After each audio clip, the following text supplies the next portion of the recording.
Okay, Shabbat Shalom to everyone, and welcome to the river.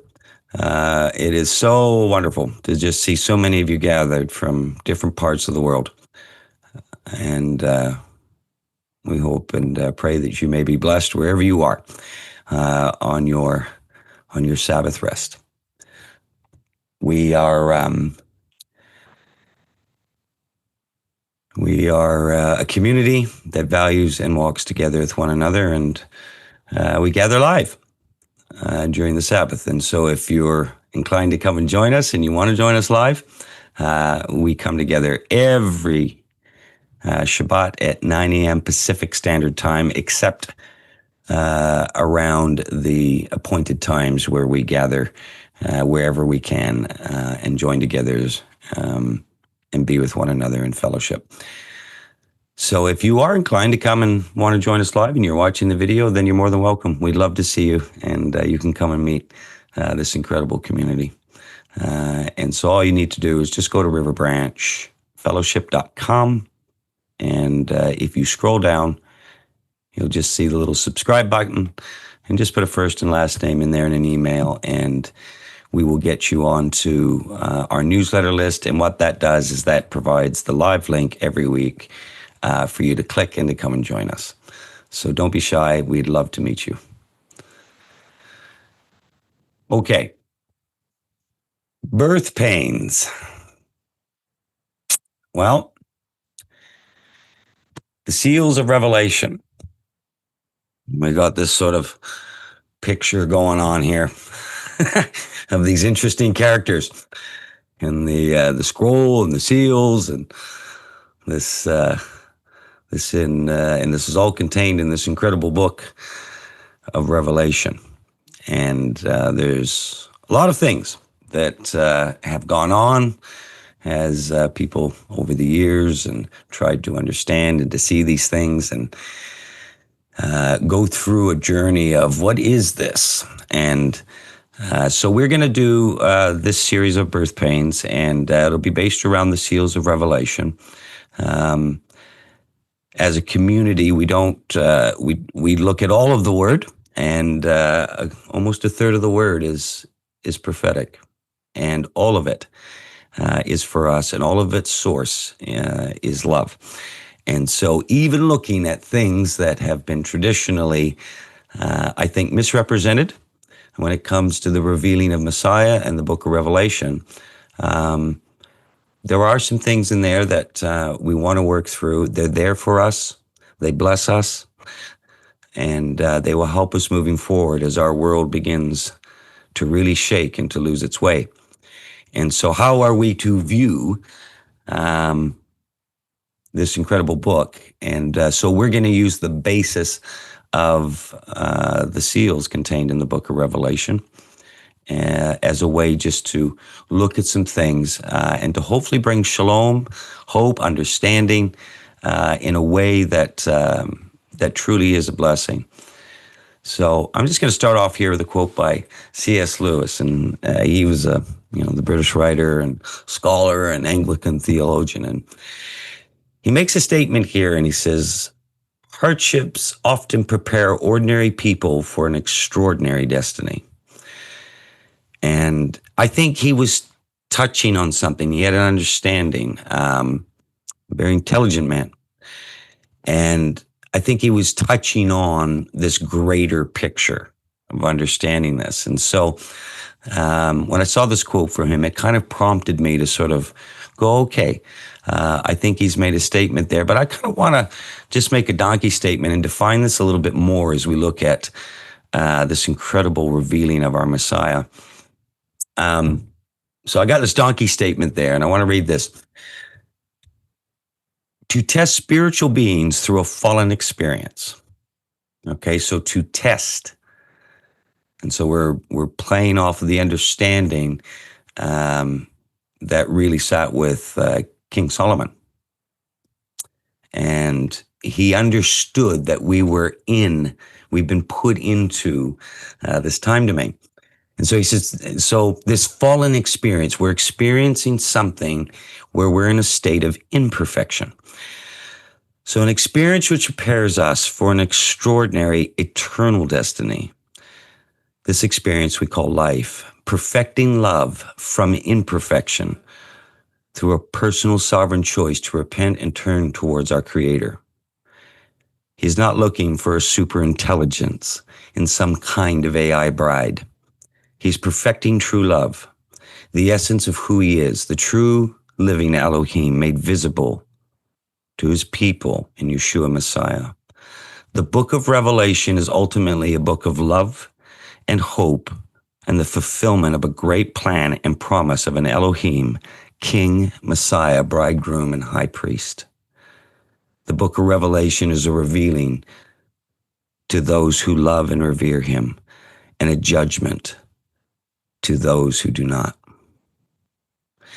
And so we have this thing to work through, to understand it the way he's wanting us to understand it, not to take our religious bias presuppositions and try to apply them to an eternal Elohim who is the author and orchestrator of it all.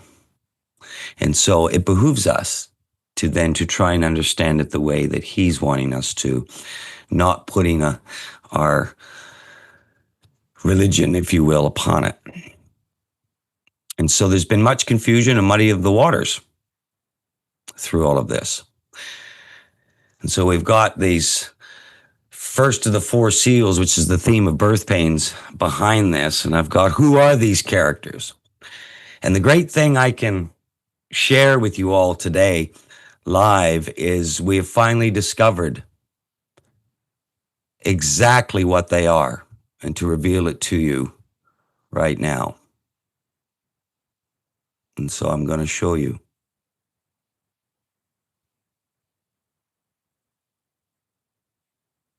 Here they are, the seven seals. Just kidding. Maybe they're these critters, these guys. These are the seven seals.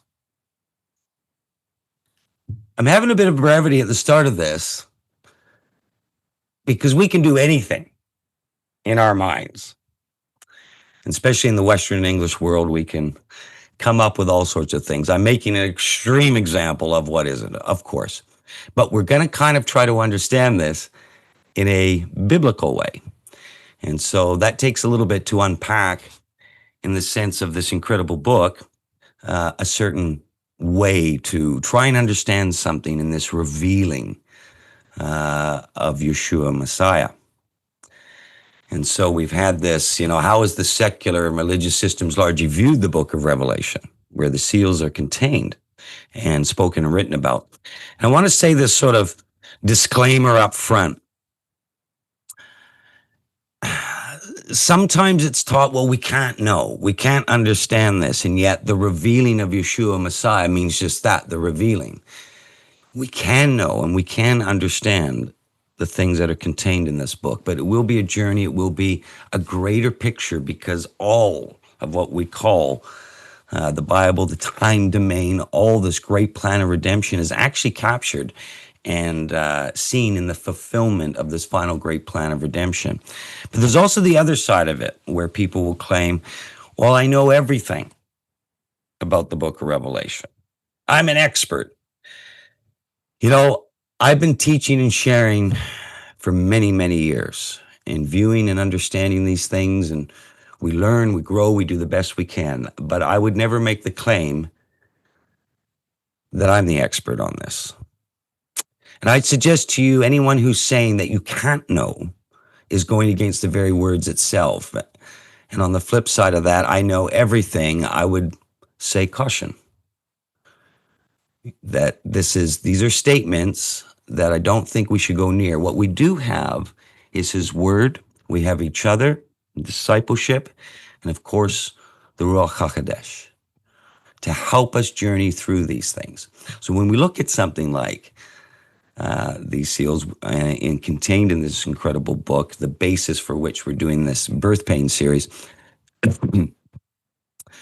we just want to remember these things and to perhaps not make claims that are against it, and not to be so caught up in whatever we have learned from our past journey, and then so much so that we've picked up things that we cannot look at this picture the way he may be wanting us to, in a more healthy and balanced way.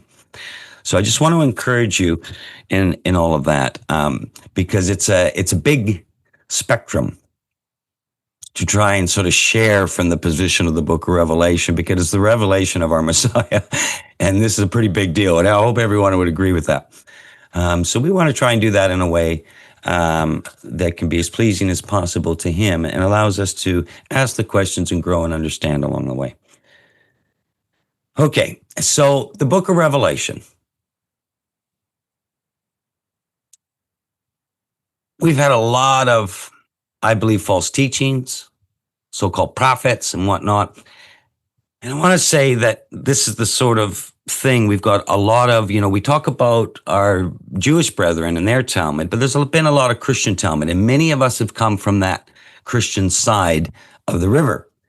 And as a part of that, we've picked up a lot of things. And you might go, well, I'm getting all this stuff out of my house, and I'm learning the ancient paths, and, we're trying to correct, some of these things. But we have these instructions every year to go through the week of unleavened bread.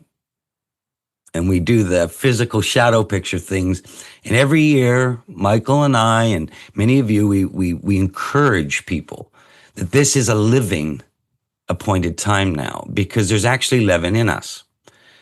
Well, if that leaven stays in us and then we keep presenting this, then what happens is over time, we start to get these various views. And I got here a picture of from the Avengers, Thanos, and this is derived from Thantos. This is the ancient Greek personification of death, and it's an abbreviation of Anatheos, which means immortal, or largely has been popularized in the 20th century. I use this as a sort of a picture to sort of say, what kind of, is this really how we're to view Messiah? This type of image. Is this a horror show that's going on in the book of Revelation? All this sorts of things. And sometimes people have gotten this misconception of this incredible book, and they think of it as, well, this is a mass genocide God if you read this, or this is a God who doesn't care. Or, a God that, it just all sort of, he's done it all already, depending on your theology. And then, of course, there's also, well, it's allegorical, it's all symbolic, it doesn't matter. And so this, is that how we're to view this? And is this what the word itself claims?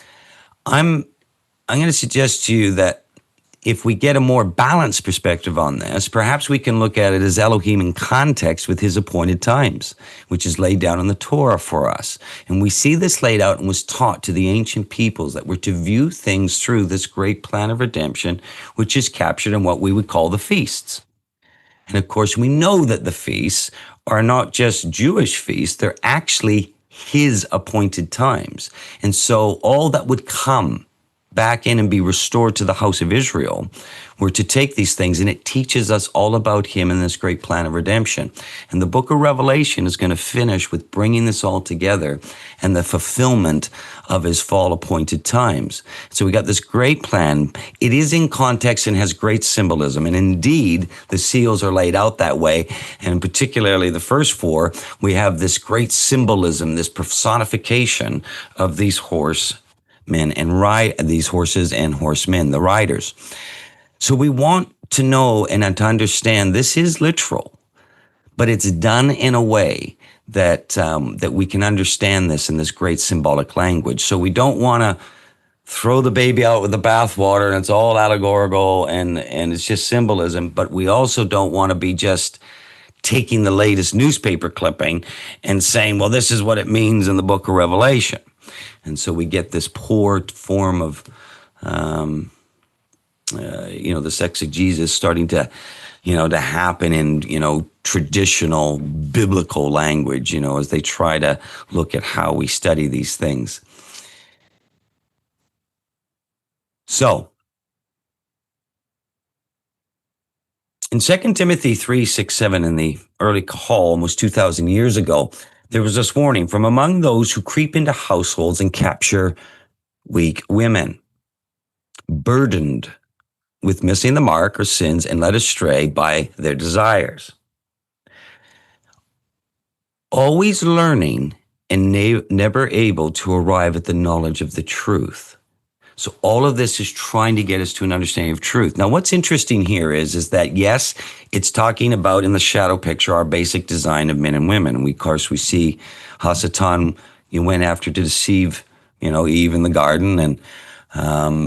And so we look at that, and he goes after, there's a particular thing that he's going after. And we believe it's the nurture design, because it's more readily and easily to receive things, and to move forward in that way. But really what we're seeing here is a much greater picture.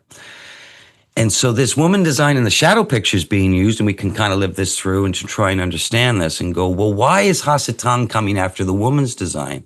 Well, here's the news for everyone. I believe this is talking about something much bigger, because in the great picture, we are the woman in this picture. And this might be hard for some of the men on the screen, to go, what do you mean? What's going on? But the analogy here is that there is a bridegroom coming. And so he's got this great symbolism of this bridegroom, this analogy of coming and to doing something because he's establishing this order. And so ultimately, we are all the woman in this typology, in this shadow picture. And we can't miss this. If we just make it about our little physical flesh experiences in the shadow pictures for which we're to understand and to learn from, it eventually will bring us to the point, wait a minute, if I wish to be the bride of Messiah, if I wish to be a part of his kahal and to come into the house of Israel, then we're all the woman. And this warning is there to us. There is something that is coming to try and muddy the waters and to do this. And so it's important that we go beyond the test and the shadow picture to understand the weightier spiritual significance of all of this. So how does the adversary seek to deceive us? Well, if you wish to seek to deceive anything or to go into anything and your agenda is nefarious, you do this from within. There is no greater way than to do it from within. So in other words, we are the target. It's not, the roaming, the Roman unbelievers and, those who don't accept Messiah or the faith or all those sorts of things. It's not, the bad White House or the Parliament buildings or whatever the government systems are, wherever you are in the world. We need to understand, and what this book is being written to is to his people and to ultimately his bride. And the warning is for us because he is allowing, for a time, an adversarial role to come in and to test us, to try and deceive us. And so we are the target, all of us. And so we can sit there and point our little self-righteous fingers at how bad the world is, or look what they're doing, or what are they up to now. But actually, if we were to understand this thing we call the Bible, the ancient scriptures, the words, the instructions from Torah, the words of the prophets, and of course, the great witness and testimony of the Brit Hadashah, the New Testament, we have this position to understand that actually we're the ones being tested. We're the ones that are the target. We're the ones being sifted. And so we often can forget this in our faith journeys because we can use everybody else as the standard. Well, in a world that's shaking and trembling the way it is right now, that's pretty easy to not have to look in the mirror. But what this is doing is that it's written to us, for us, about us. And so if we claim the faith, if we claim to come in, we need to be very, very aware that this is something that Elohim, in his infinite wisdom, the high and lofty one, has decided, I'm going to allow for a time an adversarial position against this in order to test us. In other words, this thing we call Satan is actually serving the throne and is allowed for a time and a season to do this, to serve his purpose. And so we want to understand this. We don't want to get these little images of Satan with pointy horns, running around with red pajamas and a pitchfork, sort of creating all these scary things. And then we get into this mythology type of belief structure and system. A lot of this has been done with what we call biblical hermeneutics. And then it can get into affecting our eschatology, the study of these end things. And I don't want to get too much into this, and I've spoken about this, and Michael has in teachings before, but we have to revisit some basics. We have to come back before we move forward, because for some people, they're just starting to face this. They're coming out of something. They're going, there's got to be more to my faith. What's going on? What have I been taught? And they don't understand how this has actually come about. And of course, Hasatan, he's a sentient being. The adversary is a single sentient being. He's not omnipresent. So the only thing he can use is fallen man. And then he's going to do it from within. So we are the target in order to continue to pass on certain understandings or beliefs, and it creates all this confusion and stuff in the body, particularly when it comes to matters of understanding the last days, and the end times is a part of that, and prophetic prophecy contained throughout Scripture, from Genesis right through to the revealing in the book of Revelation. And so we've got these different ways that we look in our infinite wisdom when we go to our schools, our studies, our churches, our whatever. And what we're actually learning is these basic things in biblical hermeneutics and eschatology, which has evolved from man, from the classroom of man. And that was the very target. And I call this Hasatan's playground, or Satan's playground. His playground is with us. We're in it. And he's trying to do these things to us, and it can bring all of this division and arguments and whatnot. And I've got up here just to give you a basic understanding. You've got an all-millennial view, what they call in this, this all sounds intelligent, does it? And it's just crazy what we come up with, and then you got this post-millennial view, and they have a pre-millennial view. And what it is one tends to lean, and you're taught in these religious systems, a very allegorical view of a lot of this symbolism. Whatnot. And then you've got the other one tends to lend more literal, and the premillennial on the other side of the pendulum tends to lend itself to being more literal. And then, of course, in that you get all sorts of things. Most of you probably were affected by something called dispensationalism as a part of your faith journey, whether you know it or not. And this created all of these things about, wow, we're going to be raptured out of here. What does it all matter? Why are we even looking at the revealing? We're not even here. And so some people will never pick up the book of Revelation because they've learned it's just some scary thing and they can't know it anyway, and it's not about them. And they can actually learn an eschatology where they won't even look and read these things. The opposite end of that spectrum is they won't even look and read the Torah and the foundation in the front of the book and the faith. And all of it is meant to sort of confuse this journey. And I really make this statement: bad eschatology equals bad theology. But what if this was really all about not our classrooms and our Gnostic Greek thinking and whatnot? What if there was something contained in the Torah, these feasts, that talk and are all about the great plan of redemption, and they all point to our Messiah? And if we had just learned it his way, we might have saved ourselves a lot of trouble in our journey. I know that I would have appreciated being raised with the true foundation of our faith, because it would have saved me a lot of pain and heartache. And I know many of you could actually relate to that. You've gone through this journey trying to understand the faith. And so we've got Hasatan is within trying to go, well, look at it like this, son, daughter. He's trying to be Elohim. And so it's done in a very seductive and seducing manner. And if we're the woman that he's coming after to deceive us. And this is where it is done. And so what we're doing, coming back to those Israel, we're getting back to the ancient past. We're getting back, we're opening the front of our book. We're starting to understand the Torah matters and all that sort of thing. And many of you here that are gathered here from around the world are in different stages of this journey. Many have been on it for a long time. Some are just coming into it. And so this is why I labor these things when we look at something when it comes to prophetic matters. As a result, we've had this divided witness. The majority, in some way, shape, or form, in the so-called those that would profess the faith, are actually involved with some form of replacement theology. They actually don't know what Israel is. They're looking at it, and so it no longer is relevant and now a spiritual allegory. And this plays out in very many different ways within this. But in essence, it's just replacement theology. Doesn't matter what way you're trying to replace it from. And so this is being done both on the Jewish side and the Christian side of the river. They are replacing this great plan of redemption through their doctrines, and often with their biblical hermeneutics, most certainly how that relates to eschatology, prophetic things concerning the last days and the study of the end times. This essentially results in a house rejected eternally.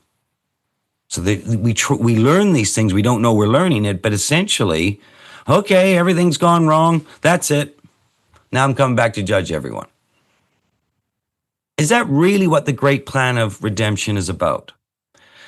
And then, of course, out of this, we've also seen separatist theologies. And this is where, okay, there's a, literal Israel and there's this literal church and they're completely separate now. And, one's accepted Messiah, the other hasn't. And, they forever now are going to be apart. And does the word actually say this? This theologies tend to lead us into, whether we know it or not, we're looking at a house separated eternally. And then there is covenant theology. This one is more linked to understanding something that actually allows us to work through what are we actually seeing and is anchored in his feasts or his appointed times. And this is interesting. This one is about a house restored eternally. And I've mentioned this many times in teachings before. I'm revisiting it here. And I'll say it again before we look at these things. Which one actually sounds to you like love and hope and a God that's done this in a way that we would come to him from the eye-opening statement, perfecting love from imperfection, to give us these great promises and hope? Do we really believe that we have an Elohim that's going, my whole plan was based around a house that's going to be rejected eternally? Do we really believe it's all about a house that is separated eternally? Does this truly reflect the nature of the Shema recorded in Devarim, Deuteronomy 6? Do we actually see this as the purpose for it, so that it's just going to be eternally separated? Or a house restored eternally? And is this what we actually see and read in this word? And I'm going to suggest to you that anchored in the appointed times is a house restored eternally.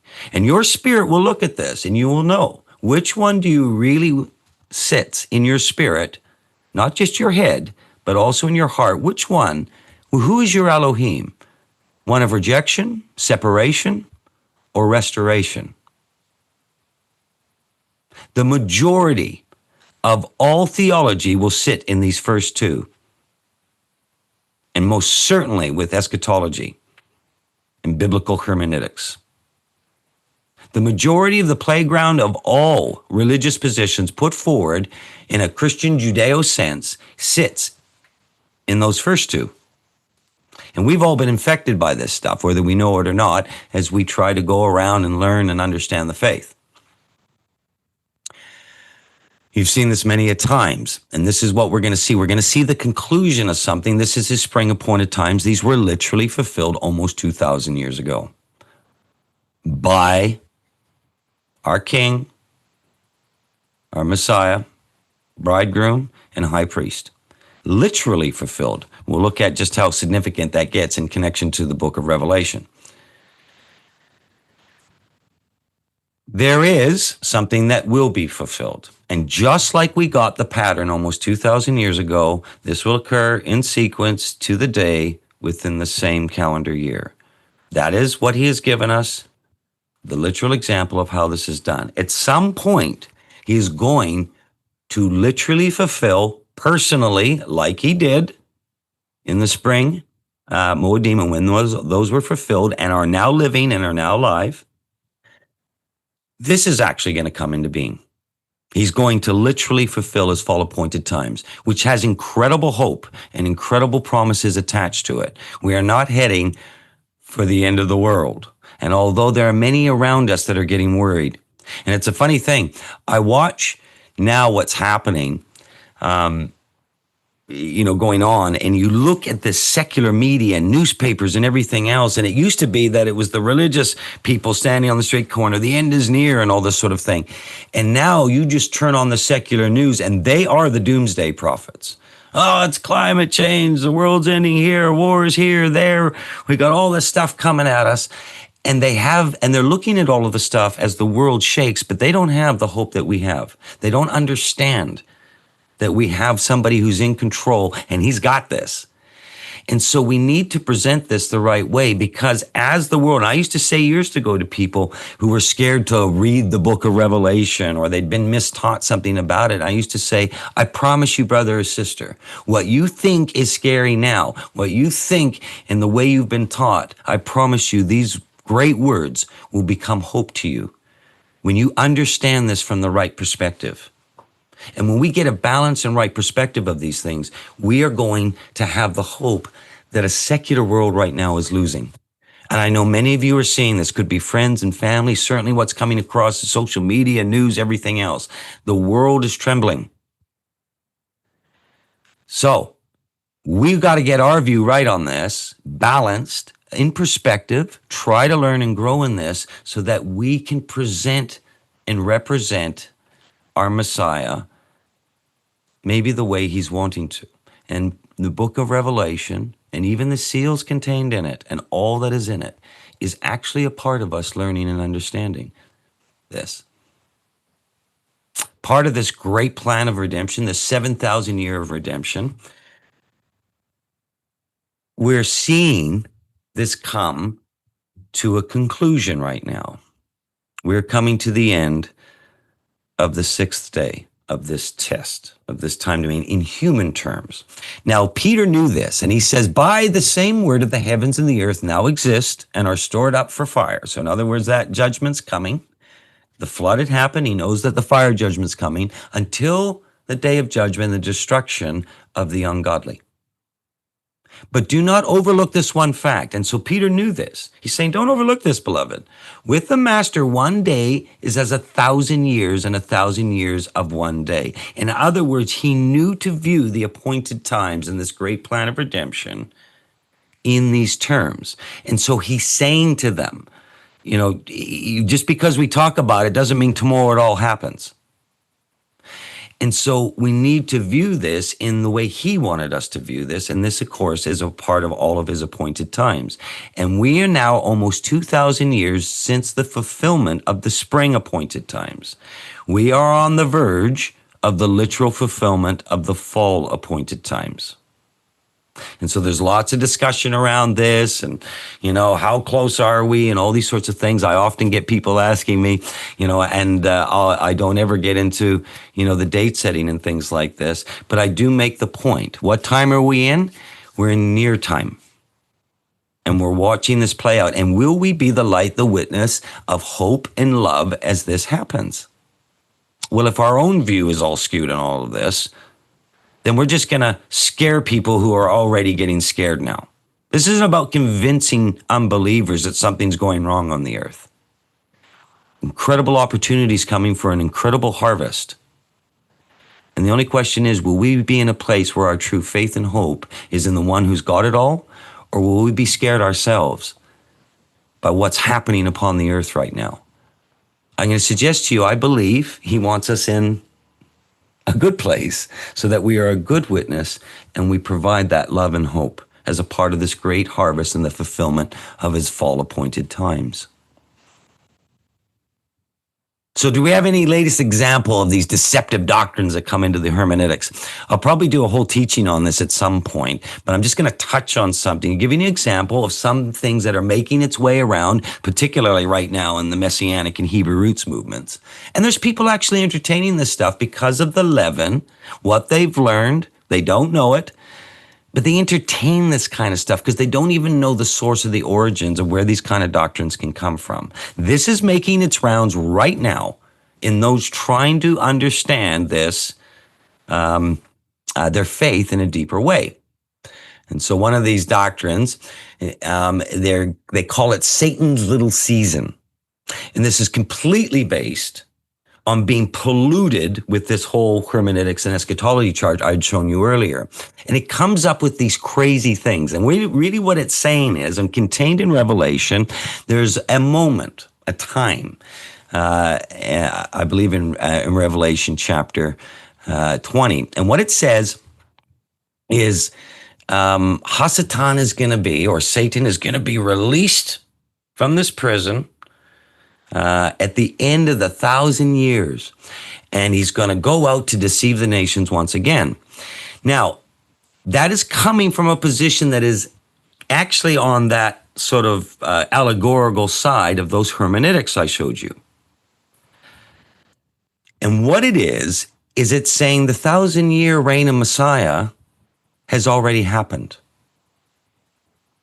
Now, that's an interesting and bold claim. And you must be completely disconnected to what is given to us in the Torah in the appointed times to even remotely entertain this.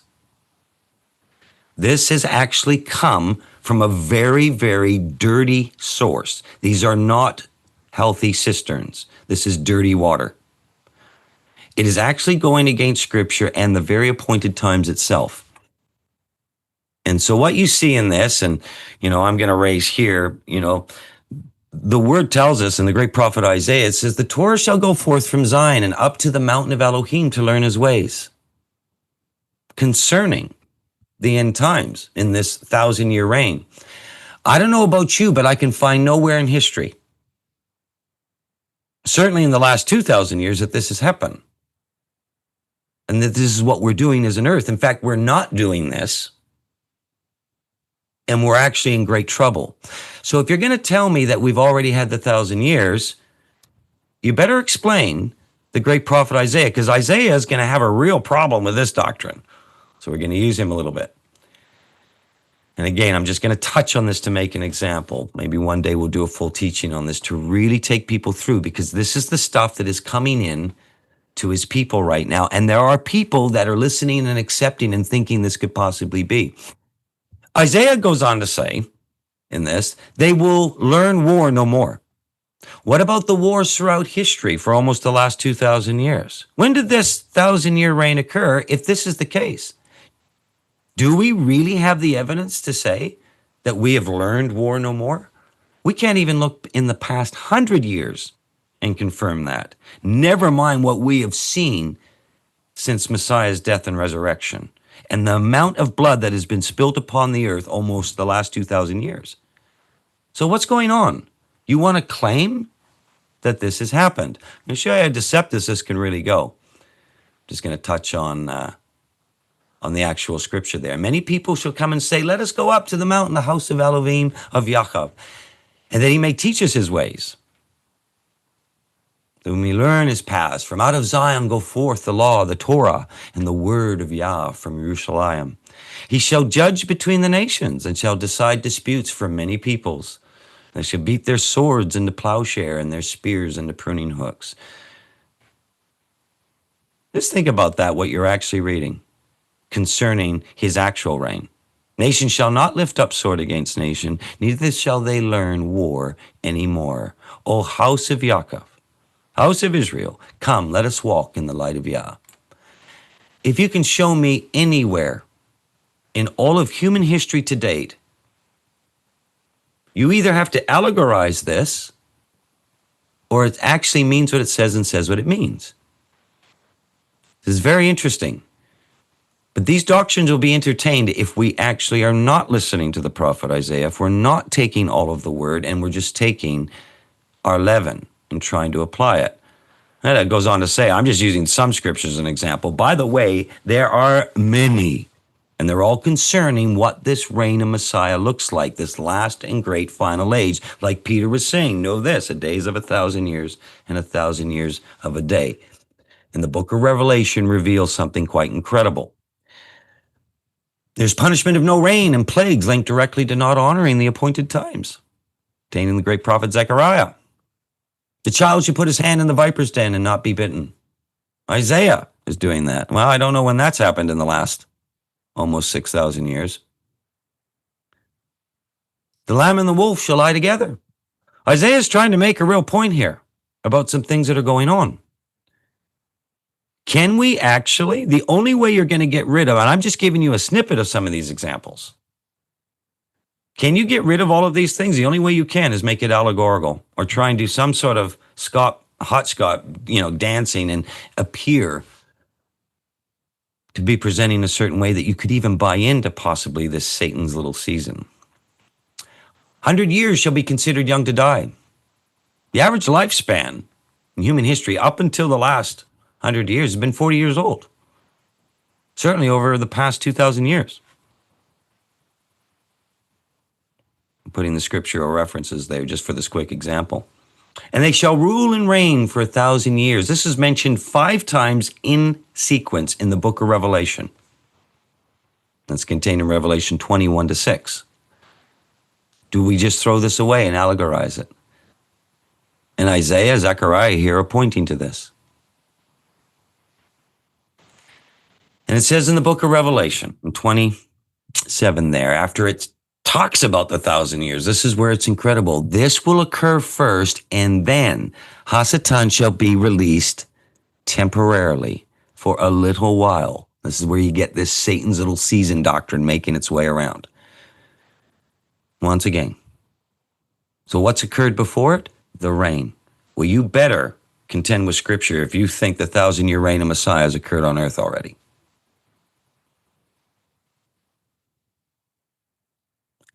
Has there been no demonic deception upon the earth in the last almost 2,000 years, or 2 days, as Peter would put it? The last days, these 2 days. Really? Could we really truly make that argument just in basic understanding of human history, as much as we can know it? Why all the warnings then in the Testament, the Brit Hadashah, about what is to come? What is going on here?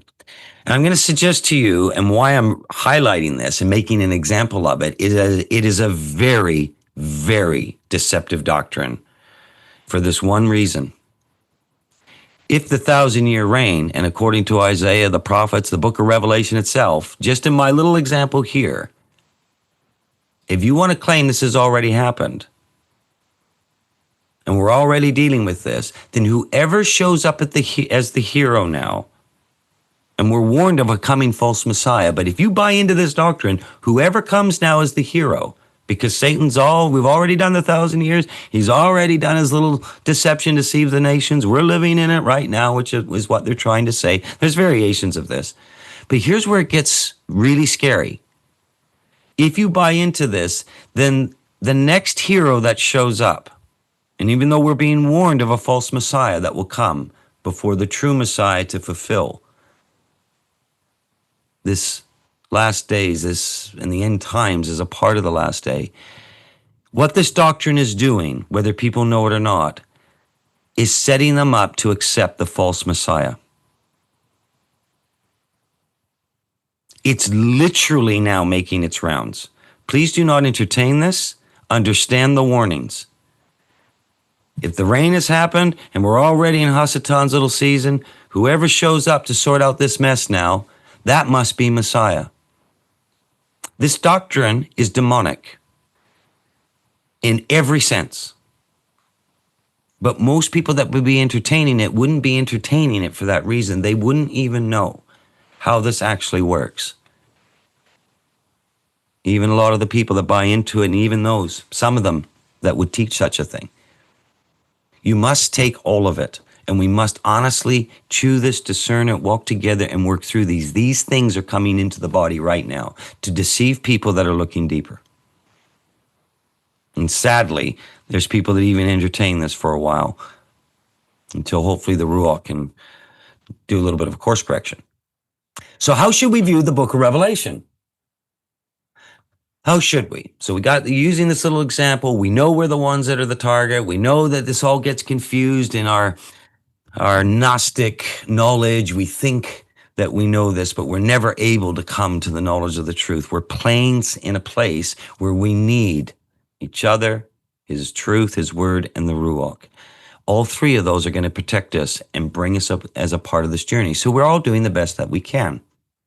So how are we to view this book of Revelation in light of all of this? Donkey, you know, are you saying that I maybe didn't learn all truth along the way? Yep. Unapologetically, we all didn't learn a lot of truth along the way. In fact, that's why a lot of us are gathered here today, is because we know that. And so we're trying to look a little deeper. Okay, let him take you on that journey. It's okay. It's there for all of us. None of us have we're all a work in progress, and we're trying to work through this. So on the island of Patmos, what's recorded for us is the Apostle John. In approximately 90 AD, he was imprisoned on the island of Patmos. Now, this is a very interesting thing because at the time, not prison in the way we would think about it, they were contained, quarantined on an island. Now, this would be a dangerous place, though, because of the people that you're with and whatnot. And you didn't survive, indeed, unless people would support you, send goods, supplies to it, as many of the scholars think. Well, the Apostle John finished his life here, in the sense of his final task, and he would have been around 90 years old. And so he's on this small Aegean island of Patmos, and he's about to have a visit. And this visit is so important that it's going to bring about the revelation of Yeshua Messiah himself. Now, that is a very special task. And then we were going to have this to be here with us for the remainder of what would be the last days or the last 2,000 years. And so it's no wonder that Hasatan has gone after this to muddy the waters, to confuse it, because John was selected for an incredible reason and was visited, as we'll look at, he was visited by an incredible messenger. And so this is where it was happening. Almost 2,000 years ago. If you look at that picture of the island of Patmos, some of you might be going, hey, that doesn't look so bad. It looked kind of nice, doesn't it? But you remember at the time, this was a prison island. And this would not have been a nice place to be. And a dangerous place to be.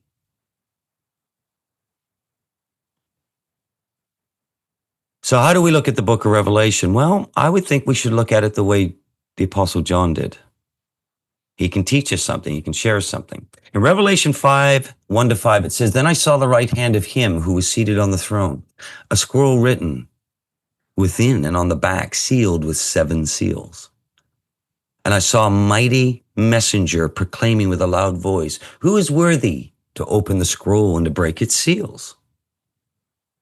And no one in heaven or earth or under the earth was able to open the scroll or to look into it. John writes here, I began to weep loudly because no one was found worthy to open the scroll or to look into it. Now, this is interesting. His position is, if this isn't opened, he's in a place of weeping. That's a different position. You mean he's saying we need this thing to be open? What if this was directly related to completing the plan of redemption and the atonement for all sin?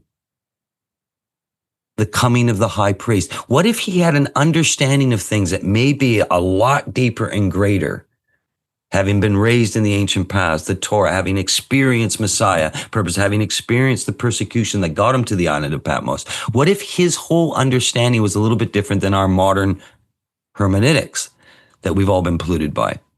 He is looking at this going, my goodness. He actually understands what the plan is, and so he knows if this thing's not open, we're not going to be able to finish this. And this whole thing is about hope and restoration and a great plan of redemption. He's weeping. I think we should look at it the same way. And one of the elders said to me, we know that John has got a vision of 24 elders now sitting around the throne of Messiah. This is interesting. Because if we understand Sheol from a biblical perspective, this is a place of rest until we experience the resurrection. So what's going on here? Is this Is the word contradicting itself? Is John lying and he's not seeing this? How is he able to see 24 elders sitting around the throne? If we truly understand Sheol from a biblical perspective and not this modern Dante's infernal hell thing. And he said to me, weep no more. This is one of the elders. Weep no more. For the Lion of the tribe of Yehuda, the root of David, this Netzer, this branch, has conquered, has overcome, so that he can open the scroll and its 7 seals. That's interesting. This must be opened. It's a part of something. It's being established. And one of the elders is reminding this as a part of these great visions. This incredible book, this revelation of Messiah, says this. It starts off in Revelation 1:3, the revelation of Yeshua Messiah, which Elohim gave to him to show to his servants the things which must soon take place. He made it known by sending his messenger to his servant John. It's quite possible that there might be an allusion there that this messenger was an elder around the throne of Yeshua. We think angels, and some incredible being with some wings showed up, and who knows who this guy is, and John's having this magical, experience on the island of Patmos. But is that the way it's actually laid out in the word? So this is interesting. We may have some things, some leaven in our head challenged. Who bore witness to the word of Elohim and to the testimony of Yeshua Messiah and to all that he saw. So this is all a revelation, a revealing of actually Messiah and his whole plan of redemption. No wonder John was weeping if no one could open it. Now, this is the only book in Scripture that absolutely promises a blessing, but it also is the only book in Scripture that promises a very serious warning. Blessed is he who reads aloud, that we read aloud, that we're doing this right now together, the words of this prophecy. And blessed are those who hear and keep what is written in it. So this would be, if this comes with this kind of blessing, for the time is near, do you see that if this is a blessing, that this might become a target for the adversary?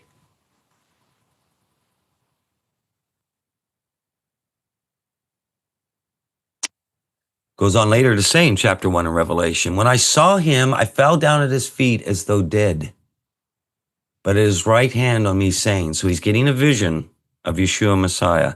And this is what he hears. This is what he sees. Fear not. I am the first and the last, the Alpha and the Omega, the Aleph and the Tav, in the Hebrew, and the living one. I died, and behold, I am alive forevermore, the resurrection. I have the keys of death and Sheol. I've got it. Write therefore the things that you have seen, those that are and those that are to take place after this. This is a time domain statement, past, present, future.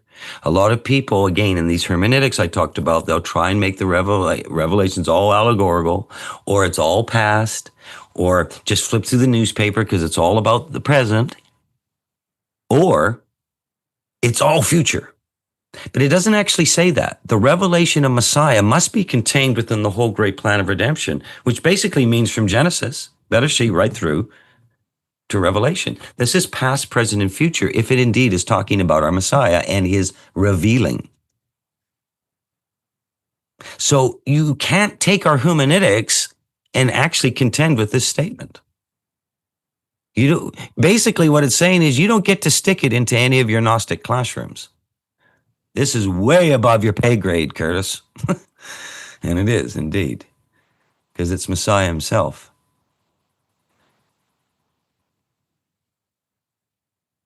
This book also contains an incredible warning at the end. So the book that is promising the blessing for all of us is also promising a very serious warning. I warn everyone who hears the words of the prophecy of this book. If anyone adds to them, Elohim will add to him the plagues described in this book. This is a direct relationship, and we'll talk about this later in the series, particularly when we look at the actual seals. The plagues described in this is direct reference, in my opinion. What you are seeing can be no other than Mystery Babylon. The thing we are instructed to come out of this religious doctrination that we have received.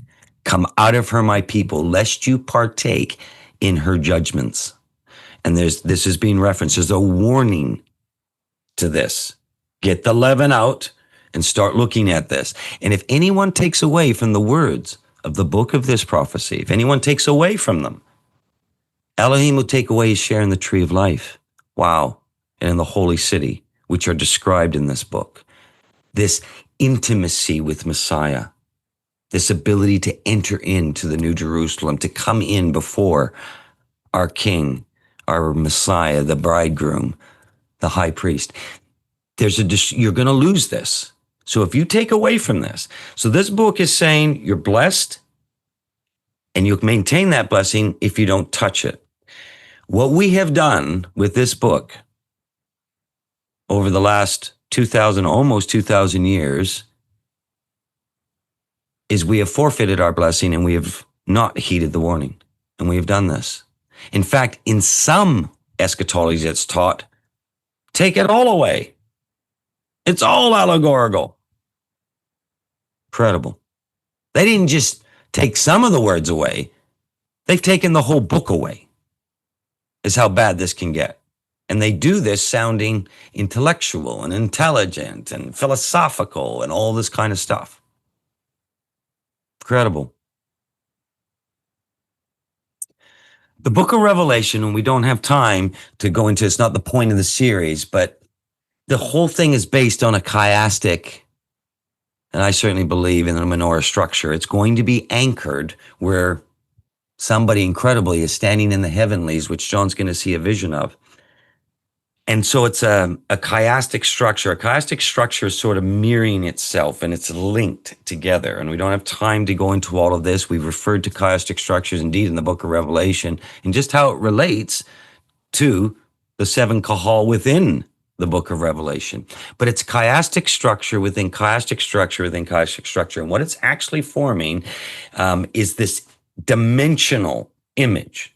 And I believe personally that if this could be brought to life, if you could take the way that we're supposed to view this from all its various angles and from within, you would actually have standing in front of you Yeshua. It is the revealing of him. And what's interesting is there's these patterns. And so you can see, in just a quick example here, it's a heavenly messenger sent. At the end, the heavenly messenger is confirmed, as we'll have a look at. Messiah is getting ready to come and fulfill the appointed times. At the end of it, he is come and he's fulfilling it, and so on and so on and so on. So there's these incredible structures that are in there. And again, we don't have time to go into all of this, but we want you to know most people are taught, well, it's linear, or they just pick and piece and get that out of the way and create a gap here and do that. But what I'm going to say to you is that these seals, and why John wept, is because they unlock the whole chiastic structure. They're not subject to some linear thing going on. It's going to commence something. And it's all involved with the only one who was worthy to do it. And so your trumpets, your bowl judgments, all these sorts of things, the dealing with Hasatan, the coming to Messiah, and what, it's all connected into these seals being broken. Okay, the real seven-branch menorah. What was John seeing? He's being given these incredible visions. He's hearing from the messenger. And something unfolds of what he's actually looking at. John to the seven churches that are in Asia. Grace or favor to you and shalom from who is and who was and who is to come. Again, past, present, future. It's reiterating, it's confirming it, it's giving you another witness. And from the seven spirits who are before his throne. And from Yeshua Messiah, the faithful witness, the firstborn of the dead and the ruler of the kings on earth, to him who loves us and has freed us from our sin by his blood.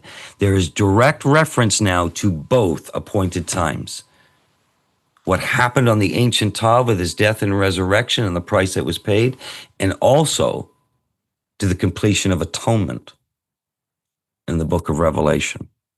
Literally, something's going to be fulfilled as this whole part of this great plan of redemption, but from these very interesting positions. So he's shown something in the heavenly.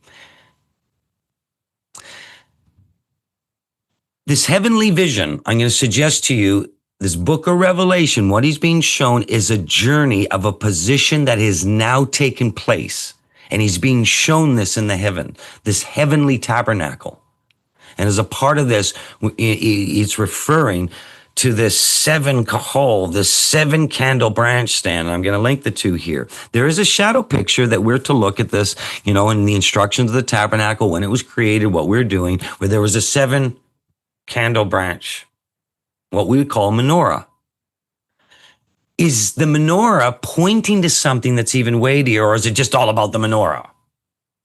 Is the gold that was instructed to be put on this menorah all about physical gold, or is it representing something and a great price that would be paid for something? This heavenly vision, and in the tabernacle, what you'd have is of course, you'd have the outer courts, and you come into the inner court, and you'd be dealing with the altar of burnt offering and the brazen altar. The bronze basin. And around the feet of that was representing the 12 tribes of the bulls, and incredible scientific dimensions concerning pi and the relation of it. It's all really neat. We don't have time to get into all of that.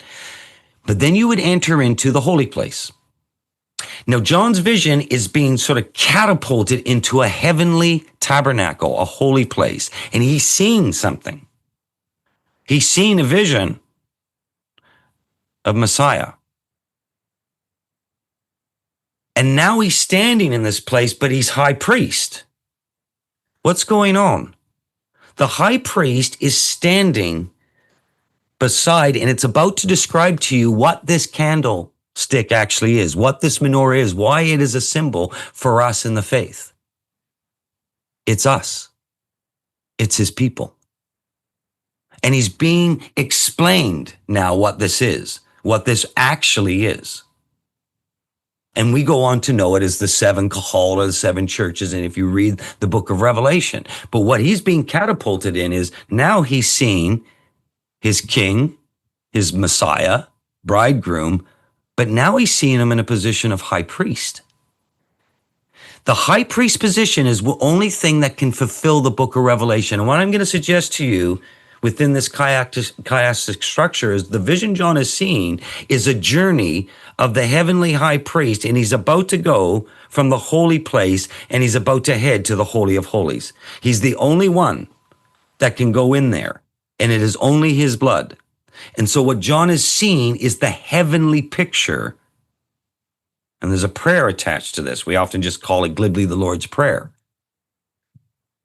And when the disciples were asking, how shall we pray? It's very interesting because I believe he gives a high priest response.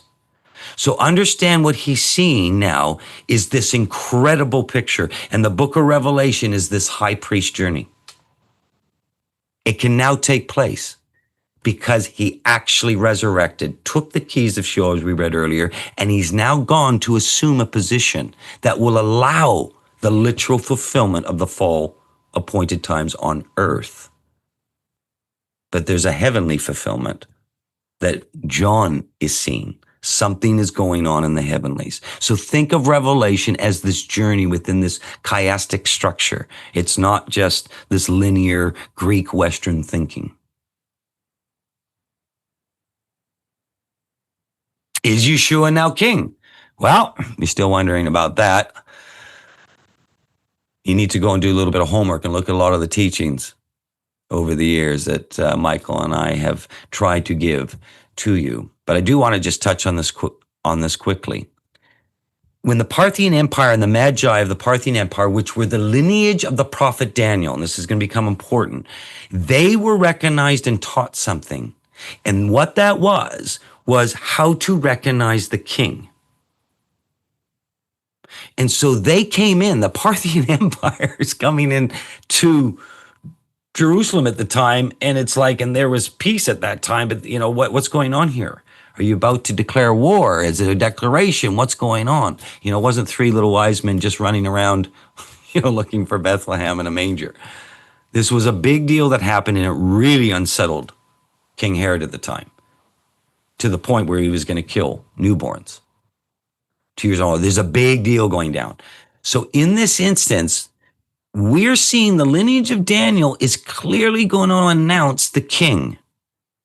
Now, he was only a toddler at the point that they arrived into Jerusalem, but their clear understanding is taught from Daniel, the king has come, and they were coming to pay homage to this. Incredible. And our little Christmas stories and things like this do not capture the true biblical account and how powerful this actually was and what was going down, nor the true lineage of the Magi that had come. That lineage was actually from the prophet Daniel. And he'd come and had been established in as part of his captivity in Babylon.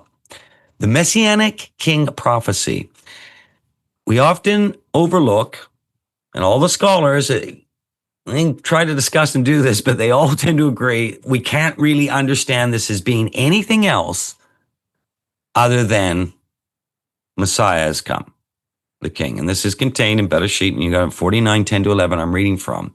And it's referring to the scepter. Only a king talks in scepter terms. He's the one that holds it, has the authority to wield this. The scepter shall not depart from Yehuda, nor the ruler's staff between his feet, until Shiloh comes to him. And to him shall be the obedience of the peoples. So this is now kingship, this great messianic king prophecy. It's incredible. And it links to how you can identify it. Binding his foal to a vine and his donkey's colt to the choice vine.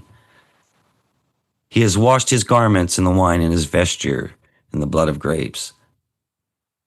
This allusion to a price that's going to be paid. And now we got this picture of the donkeys. You might think of it as the triumphal entry. This is in context, just before this, of the blessings being given to the sons of Yaakov, which would be the house of Israel, all of Israel. And this confirmation, this is directly linked to a triumphal entry. And now you'll know why Yeshua and the Pharisees at the time going, you can't allow them to do this. They are worshiping you. They are declaring you the Shiloh. And he's allowing it before he goes to his death. And so what you're seeing, the big deal in the Pharisees and the scribes was Bereshit, was Genesis. Ooh. And also, too, it represents something else. If the king shows up, guess who's going to lose their authority? They got a whole religious system based on whose authority? Because it says the scepter shall not depart from Judah until. This is interesting. If this be Shiloh, we've just been stripped of our authority and the king's here. Whoever this man coming in here, you better stop these people from worshiping him, because we certainly don't accept this as king. Almost 2,000 years later, that's actually still true. He's confirmed his kingship, and he did it here in what we call glibly the triumphal entry.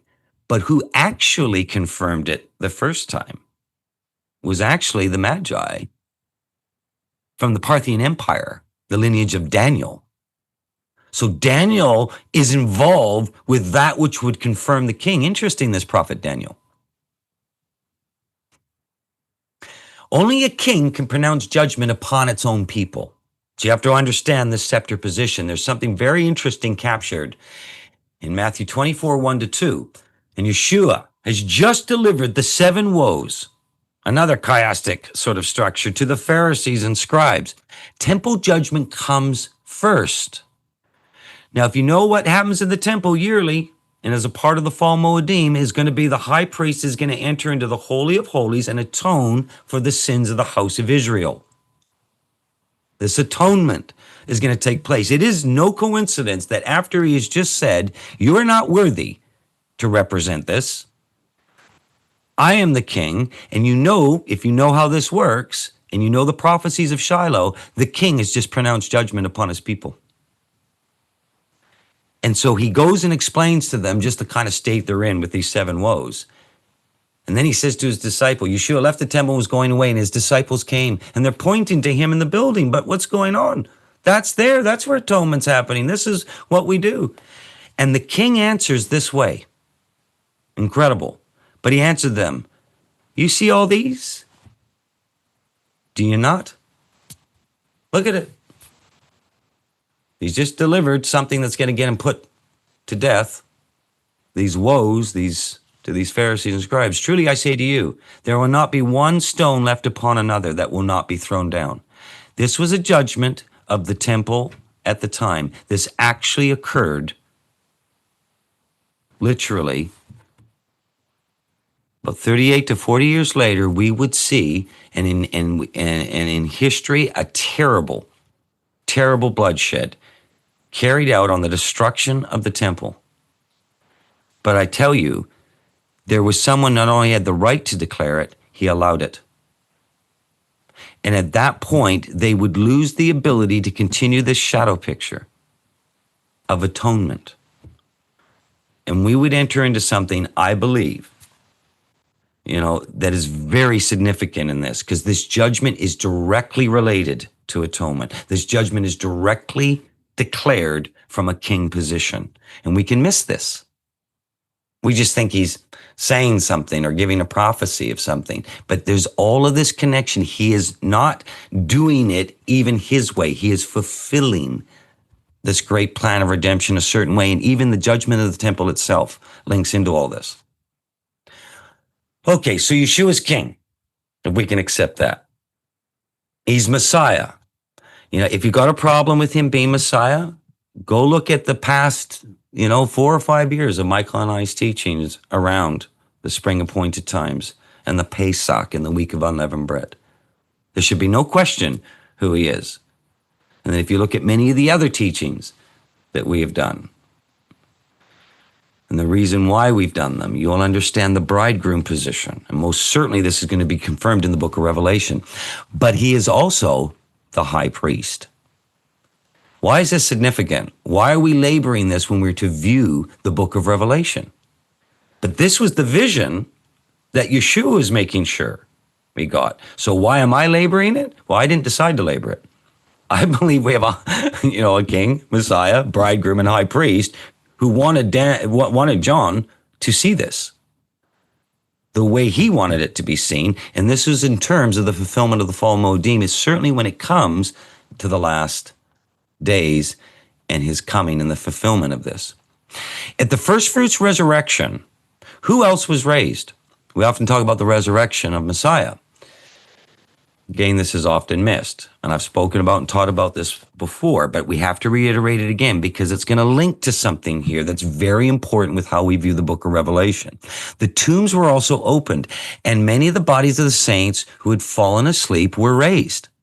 So it wasn't just Messiah. So we have something else that's been raised here. And remember, John's making a claim. He sees 24 elders around the throne of Messiah. Is it possible that we're seeing the first fruits resurrection? I don't think it's only possible. It's exactly what the account says in the Brit Hadashah.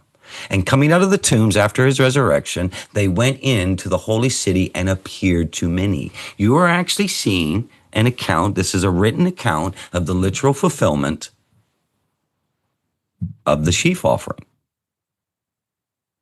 where the high priest would actually wave the first of the harvest.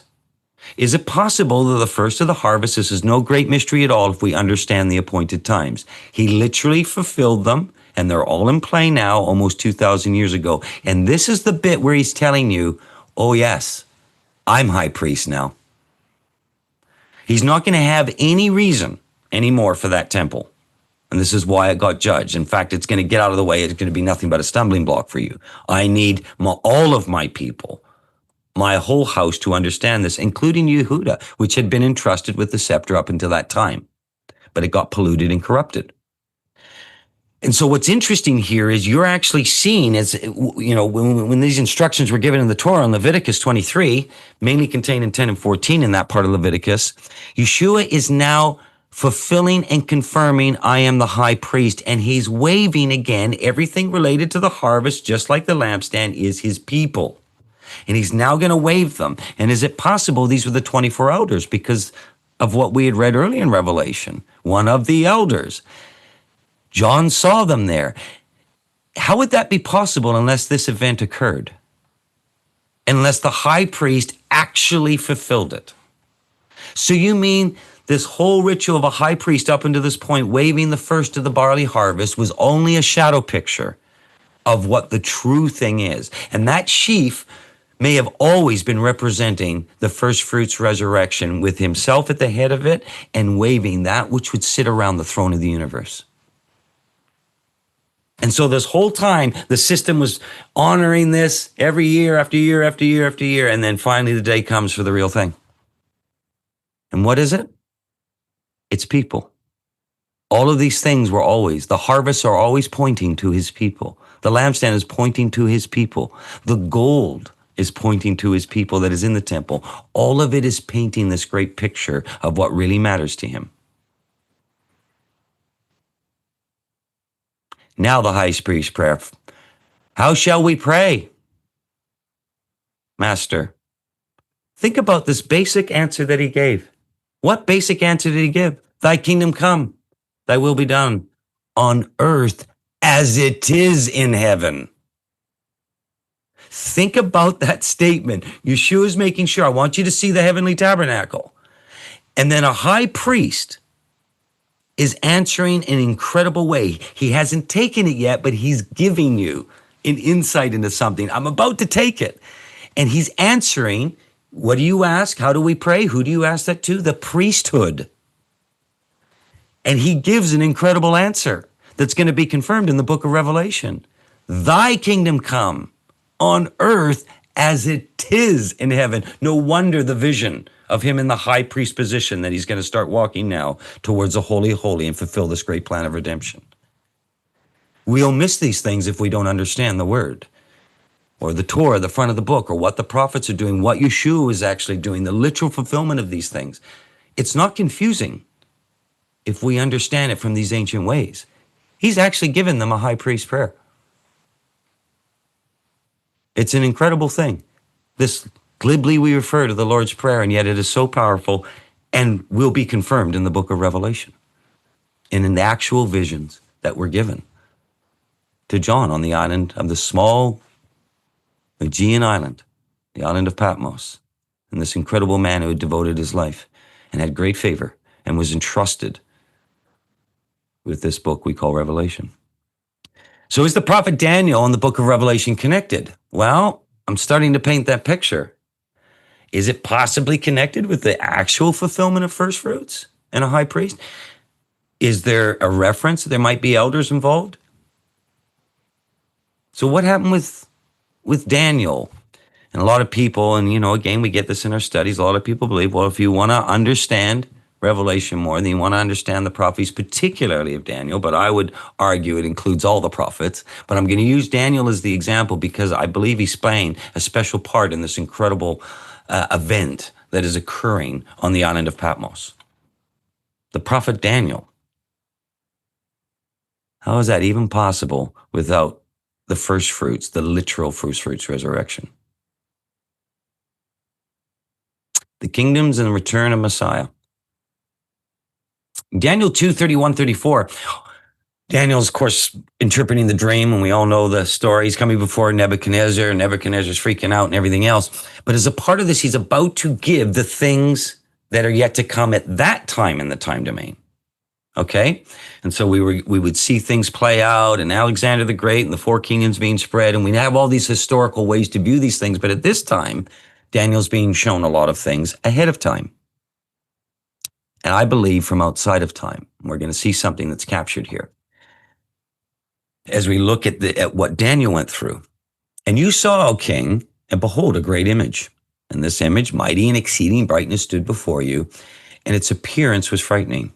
And the head of this image was of fine gold, its chests and arms of silver, and its middle and its thorns of bronze. So he's telling the king what he saw, and he's seeing the statue that has these very defined areas of the very body of this. He says, But the last kingdom mentioned here, and we can go through this now in history and understand what Daniel was seeing. He's seeing these great ruling kingdoms. But the last one is interesting. It's split in two. It says legs of iron and its feet partly of iron and partly of clay. So its foundations are actually going to be shaky and they're going to be mingled. And there's many discussions around that as to what that is. Are these the tribes? Are these aliens? Are these whatever? But we're not going into that. It's not the point of today. The point of today is to go, it's not on it's on a shaky footing, these legs. And it's quite interesting.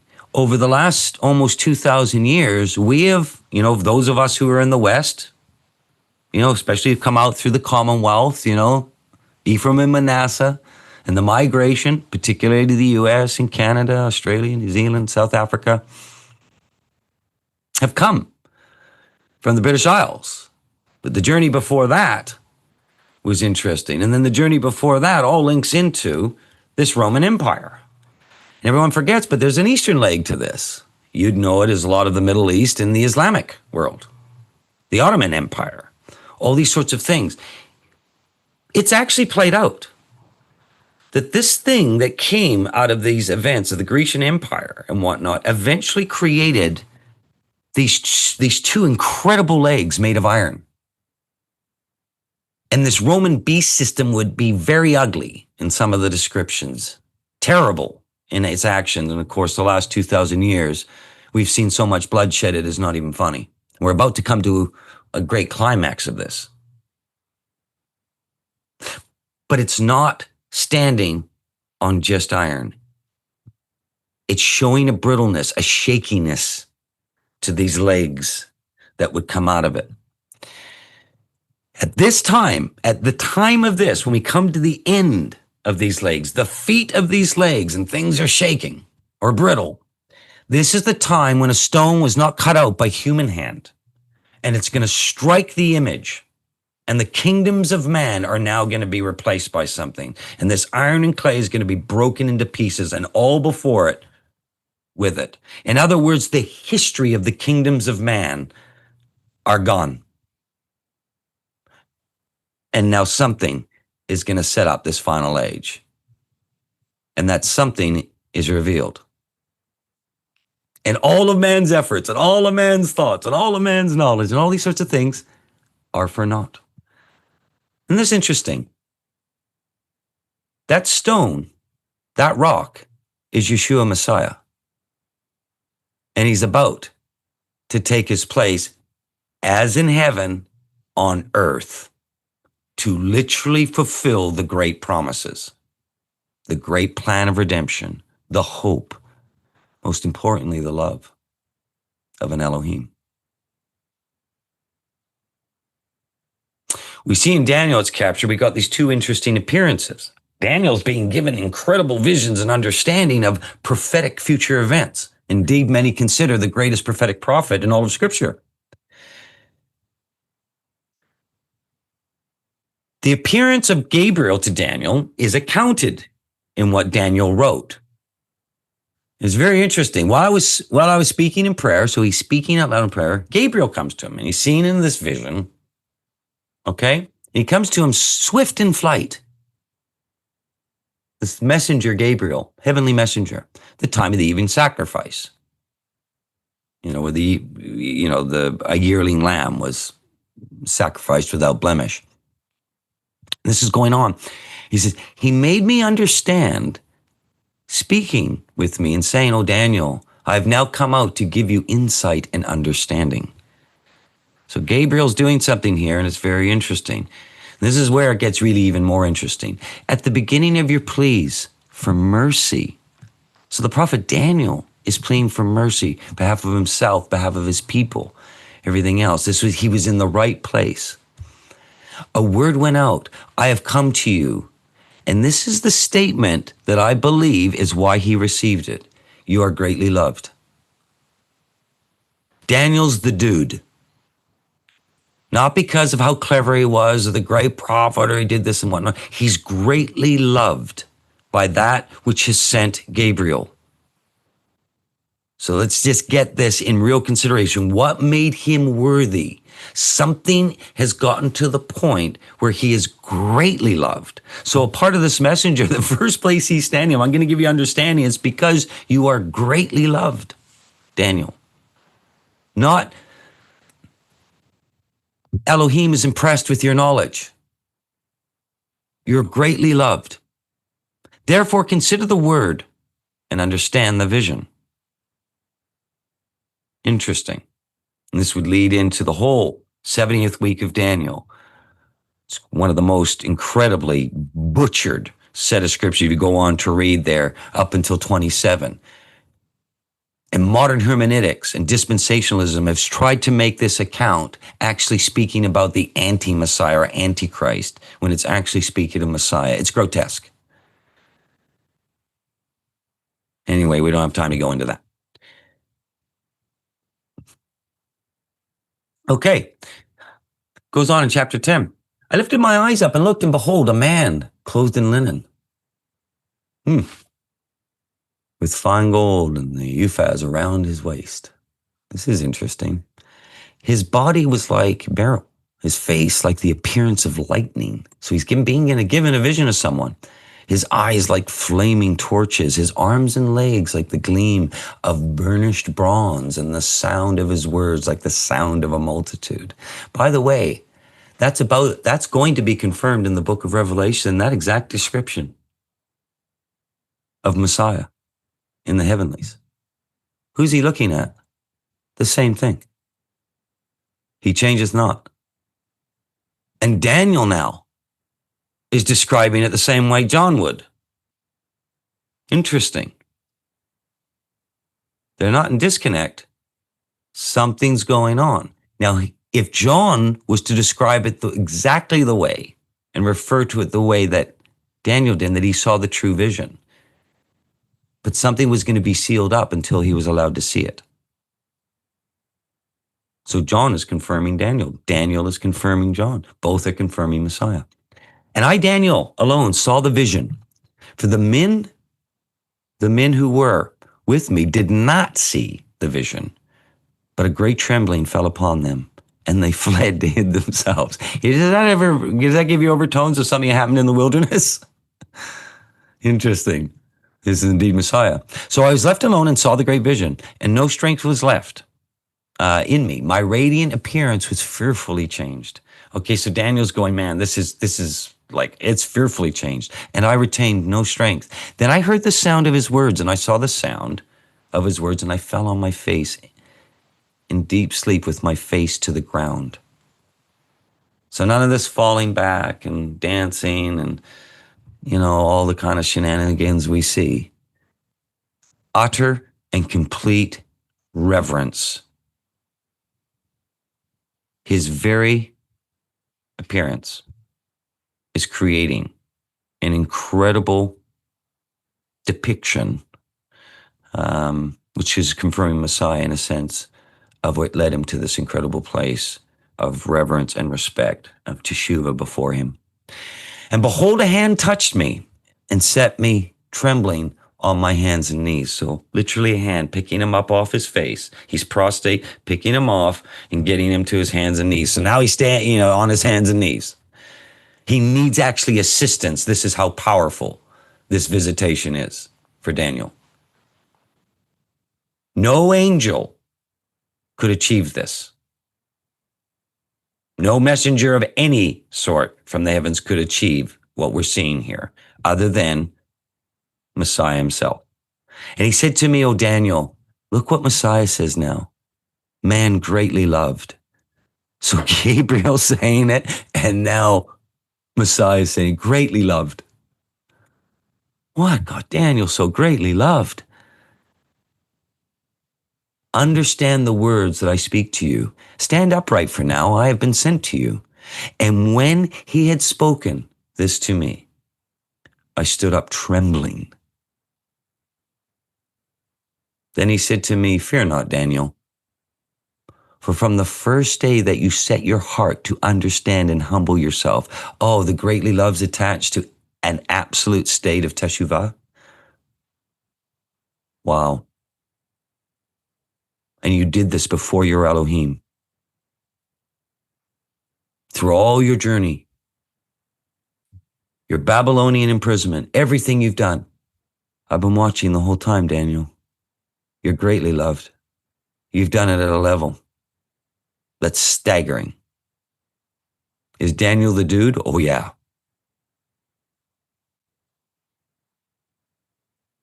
But why was he the dude? Because of how smart he was? How much authority he had? How powerful he was? Whatever? Or was it actually his level of repentance was off the charts? And he's going to be entrusted with something. Your words have been heard, and I have come. Stretched out would be a better way to say it. It's denoting this form of turning. Messiah turning to Daniel as Daniel has already turned to him. This connection of this beautiful picture of repentance. To you because of your words. I've heard them. Wow. That's interesting. Somebody is speaking into Messiah now. We're going to have to think about what the qualifications of are an elder, because somebody got raised, as we see in the fulfillment of the spring appointed times. Is it possible that Daniel was one of them? Because that's responding, a king, to that which can speak into his life. It's amazing what's sitting in these words. The prince of the kingdom of Persia withstood me 21 days. But Michael, one of the chief czars, I'll explain that in a second, chief princes came to help. Better way to look at it would be off my hearkening, to support. He's called him in. Michael was the one who took the place of the covering cherub, Hasatan, what would become the office of the adversary in all this. For I have remained there with the kings of Persia and came to make you understand what is to happen to your people in the latter days. The days, 1,000 years is of a day of 1,000 years. This is the way they understood it in Hebraic terms. For the vision is for the days yet to come.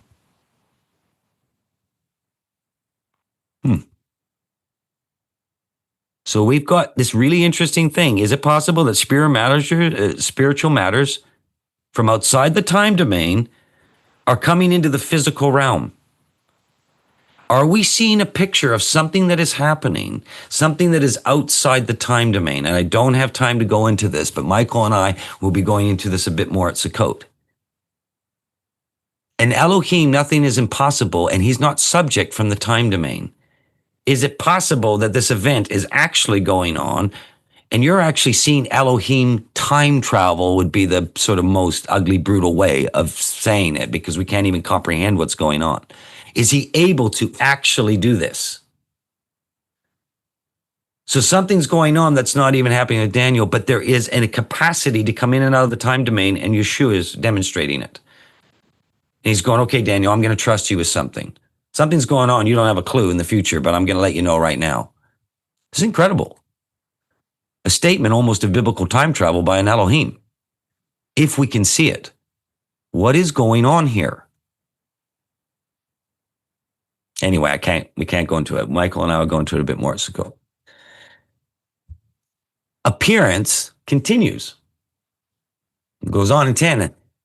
Daniel's going, how can my master's servant talk with my master? How is this even possible? So he's going, what's going on here? What is actually happening? This is way beyond just some random angel. For now, no strength remains in me, and no breath is left in me. And again, having the appearance of a man touch me and strengthen me. Oh, he said, look what he says again. O man greatly loved, fear not. Shalom be with you. Be strong and of good courage. And as he spoke to me, I was strengthened. This is no ordinary appearance of a heavenly being. This is him. And he said, let my master speak for you. Let my master speak, for you have strengthened me. Then he said, do you know why I have come to you? But now I will turn to fight against the prince of Persia. And when I go out, behold, the prince of Greece will come. So we're about to see this whole part of the statue of Daniel. And there's going to be these events that are going to go down. Not happened yet, but Yeshua is dealing with things yet future to Daniel. Only because he's entertaining the time domain at this point. This is really interesting. But when I tell you what is inscribed in the book of truth, there is none who will contend. And I would suggest to you that book of truth most certainly will include what will become the book of Revelation. There are none who contends by my side against these except Michael, the chief Zer. This place, what is this that Michael's being given? And why is Michael appearing in this as a part of this thing that is happening that Yeshua almost is taking time out of to go and give Daniel, who's greatly beloved, an understanding of something that is yet future for him, at least.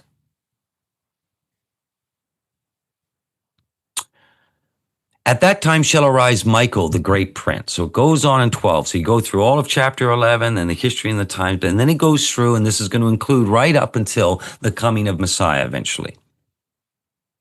And there's something here in all of this, because it says, it's Michael, this great prince, this is Czar. A czar is a prince, a ruler, a chief, official, a captain, a noble, official, but under a king. It does not say in the Hebrew, Nagid or Nasi. So in other words, he is a powerful angelic servant. In fact, a chief captain one. In fact, the one who took over from Hasatan.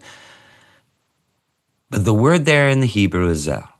And so what is going on here? If it was actually referring to the prince, you would be seeing the word in the Hebrew, the Nagid or the Nasi. So Messiah is confirming that he is dealing with spiritual matters outside this realm. Now, this is interesting because we now see the fulfillment of a physical fall-appointed time right after this. So we know this must at least include the book of Revelation. And many of those who sleep in the dust of the earth shall awake, some to everlasting life and to some shame and everlasting content. Perhaps direct reference to the fulfillment of Yom Teruah most certainly must include the end of the age and the great white throne judgment. The fall appointed times is exactly what that's pointed to, and its fulfillment, if we know them. And those who are wise shall shine like the brightness of the sky. And they will turn many to righteousness. They will turn many to Yeshua. The real thing, they're going to turn them to righteousness. His Torah, his presence, the way he wanted us to understand.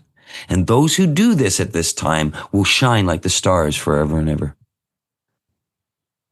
But you, Daniel, now it's first person. This is interesting instructions. But you, Daniel, shut up the words and seal the book until the time of the end. How is that possible?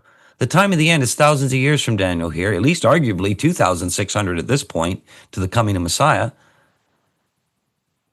Daniel's around the 6th century BCE. So what's actually happening here? He's getting a first-person instruction, and it is in the Hebrew. That's either a misprint to say something that's impossible if we're all going to Sheol and resting unto Yom Teruah, unless there was a first fruits resurrection and something that was captured and revealed live at the time of the actual fulfillment of the spring Moedim. Wow. So Daniel's going to be told, you do it, Daniel. Interesting. A first-person instruction, which is humanly impossible, at least at that point for Daniel. Unless you think Daniel could live a couple thousand years.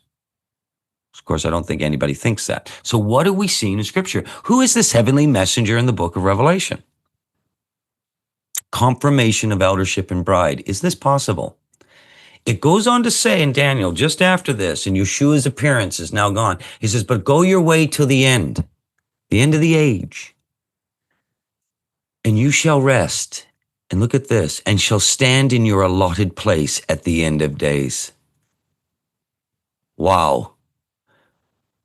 Is this possibly a statement of eldership and a statement of the bride? do we just conjecture that it may or may not be Daniel, or is there so many confirming witnesses that are possibly telling us who this messenger is in the book of Revelation, and why it is no coincidence that the great prophet Daniel helps unlock the book of Revelation? Why there's no coincidence as the captured from with outside of time domain an actual appearance of Messiah, because he is so greatly loved speaking to him, and how it's all going to directly connect and come in this living essence of this incredible set of words, and a responsibility that's going to be left. But what he's saying is, now go your way and rest till you stand in your allotted place at the end of days. So there's days left before Daniel's in his allotted place. Interesting.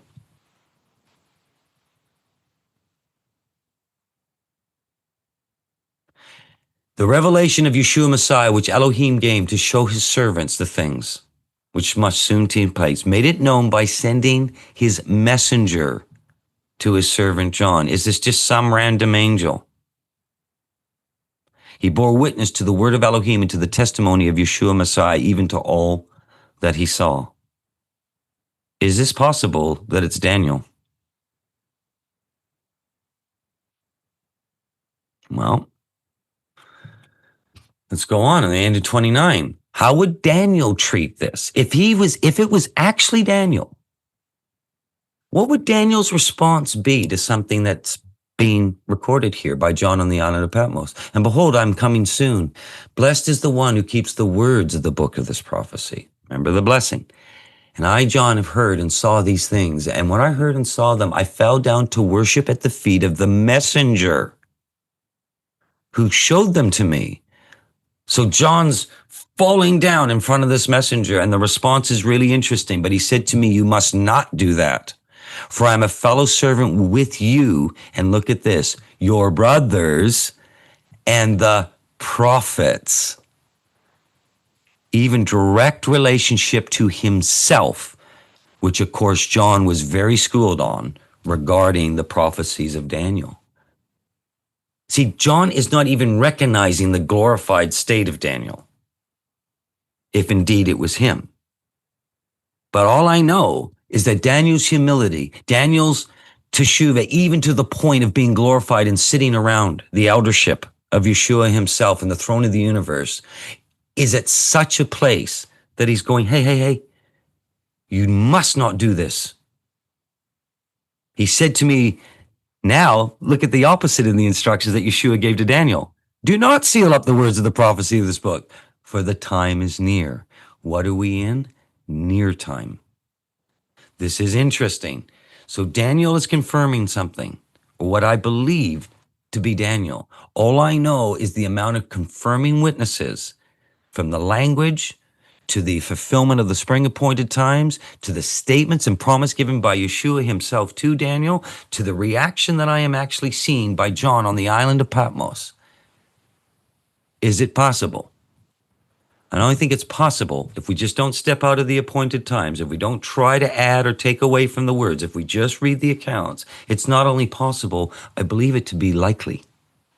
And what it's doing, capturing it this way, is it's showing us the literal fulfillment of the great plan of redemption and just how incredible these things will connect to each other. In other words, it should bring us great joy. How literal is literal? Literal. And even though there's great symbolism going to be used in these visions and whatnot, something incredible is happening. So how are these birth pains? As we come to sort of bring this to a conclusion for part one, how are these birth pains connected to the seals in the book of Revelation? Why is this birth pains, and what's that all about? And this sort of a thing. And so we come back to this reverence of not playing with this book that blesses us and warns us not to, to take away or add to it. Birth pains are a very interesting thing. And as we go through, and this is why I'm using this analogy as we go through, not because it's mine, because it was actually our Messiah. and the disciples that wanted us to see it from this way. Now, something very interesting, when I was looking into birth pains and the design of the shadow picture in a woman's design, I saw this in parentswonder.net. It was just kind of interesting to me. I just thought I would share it to you quickly. Well, pregnant mothers are to be constantly prioritizing the well-being and vitality of their developing baby. I don't profess to know what that's like. I don't profess to know what birth's like. As a woman, anybody here has had children, all the women who have actually experienced and given birth, they are the experts in all of this. I just read this from Parent Wonder, parentswonder.net. Okay.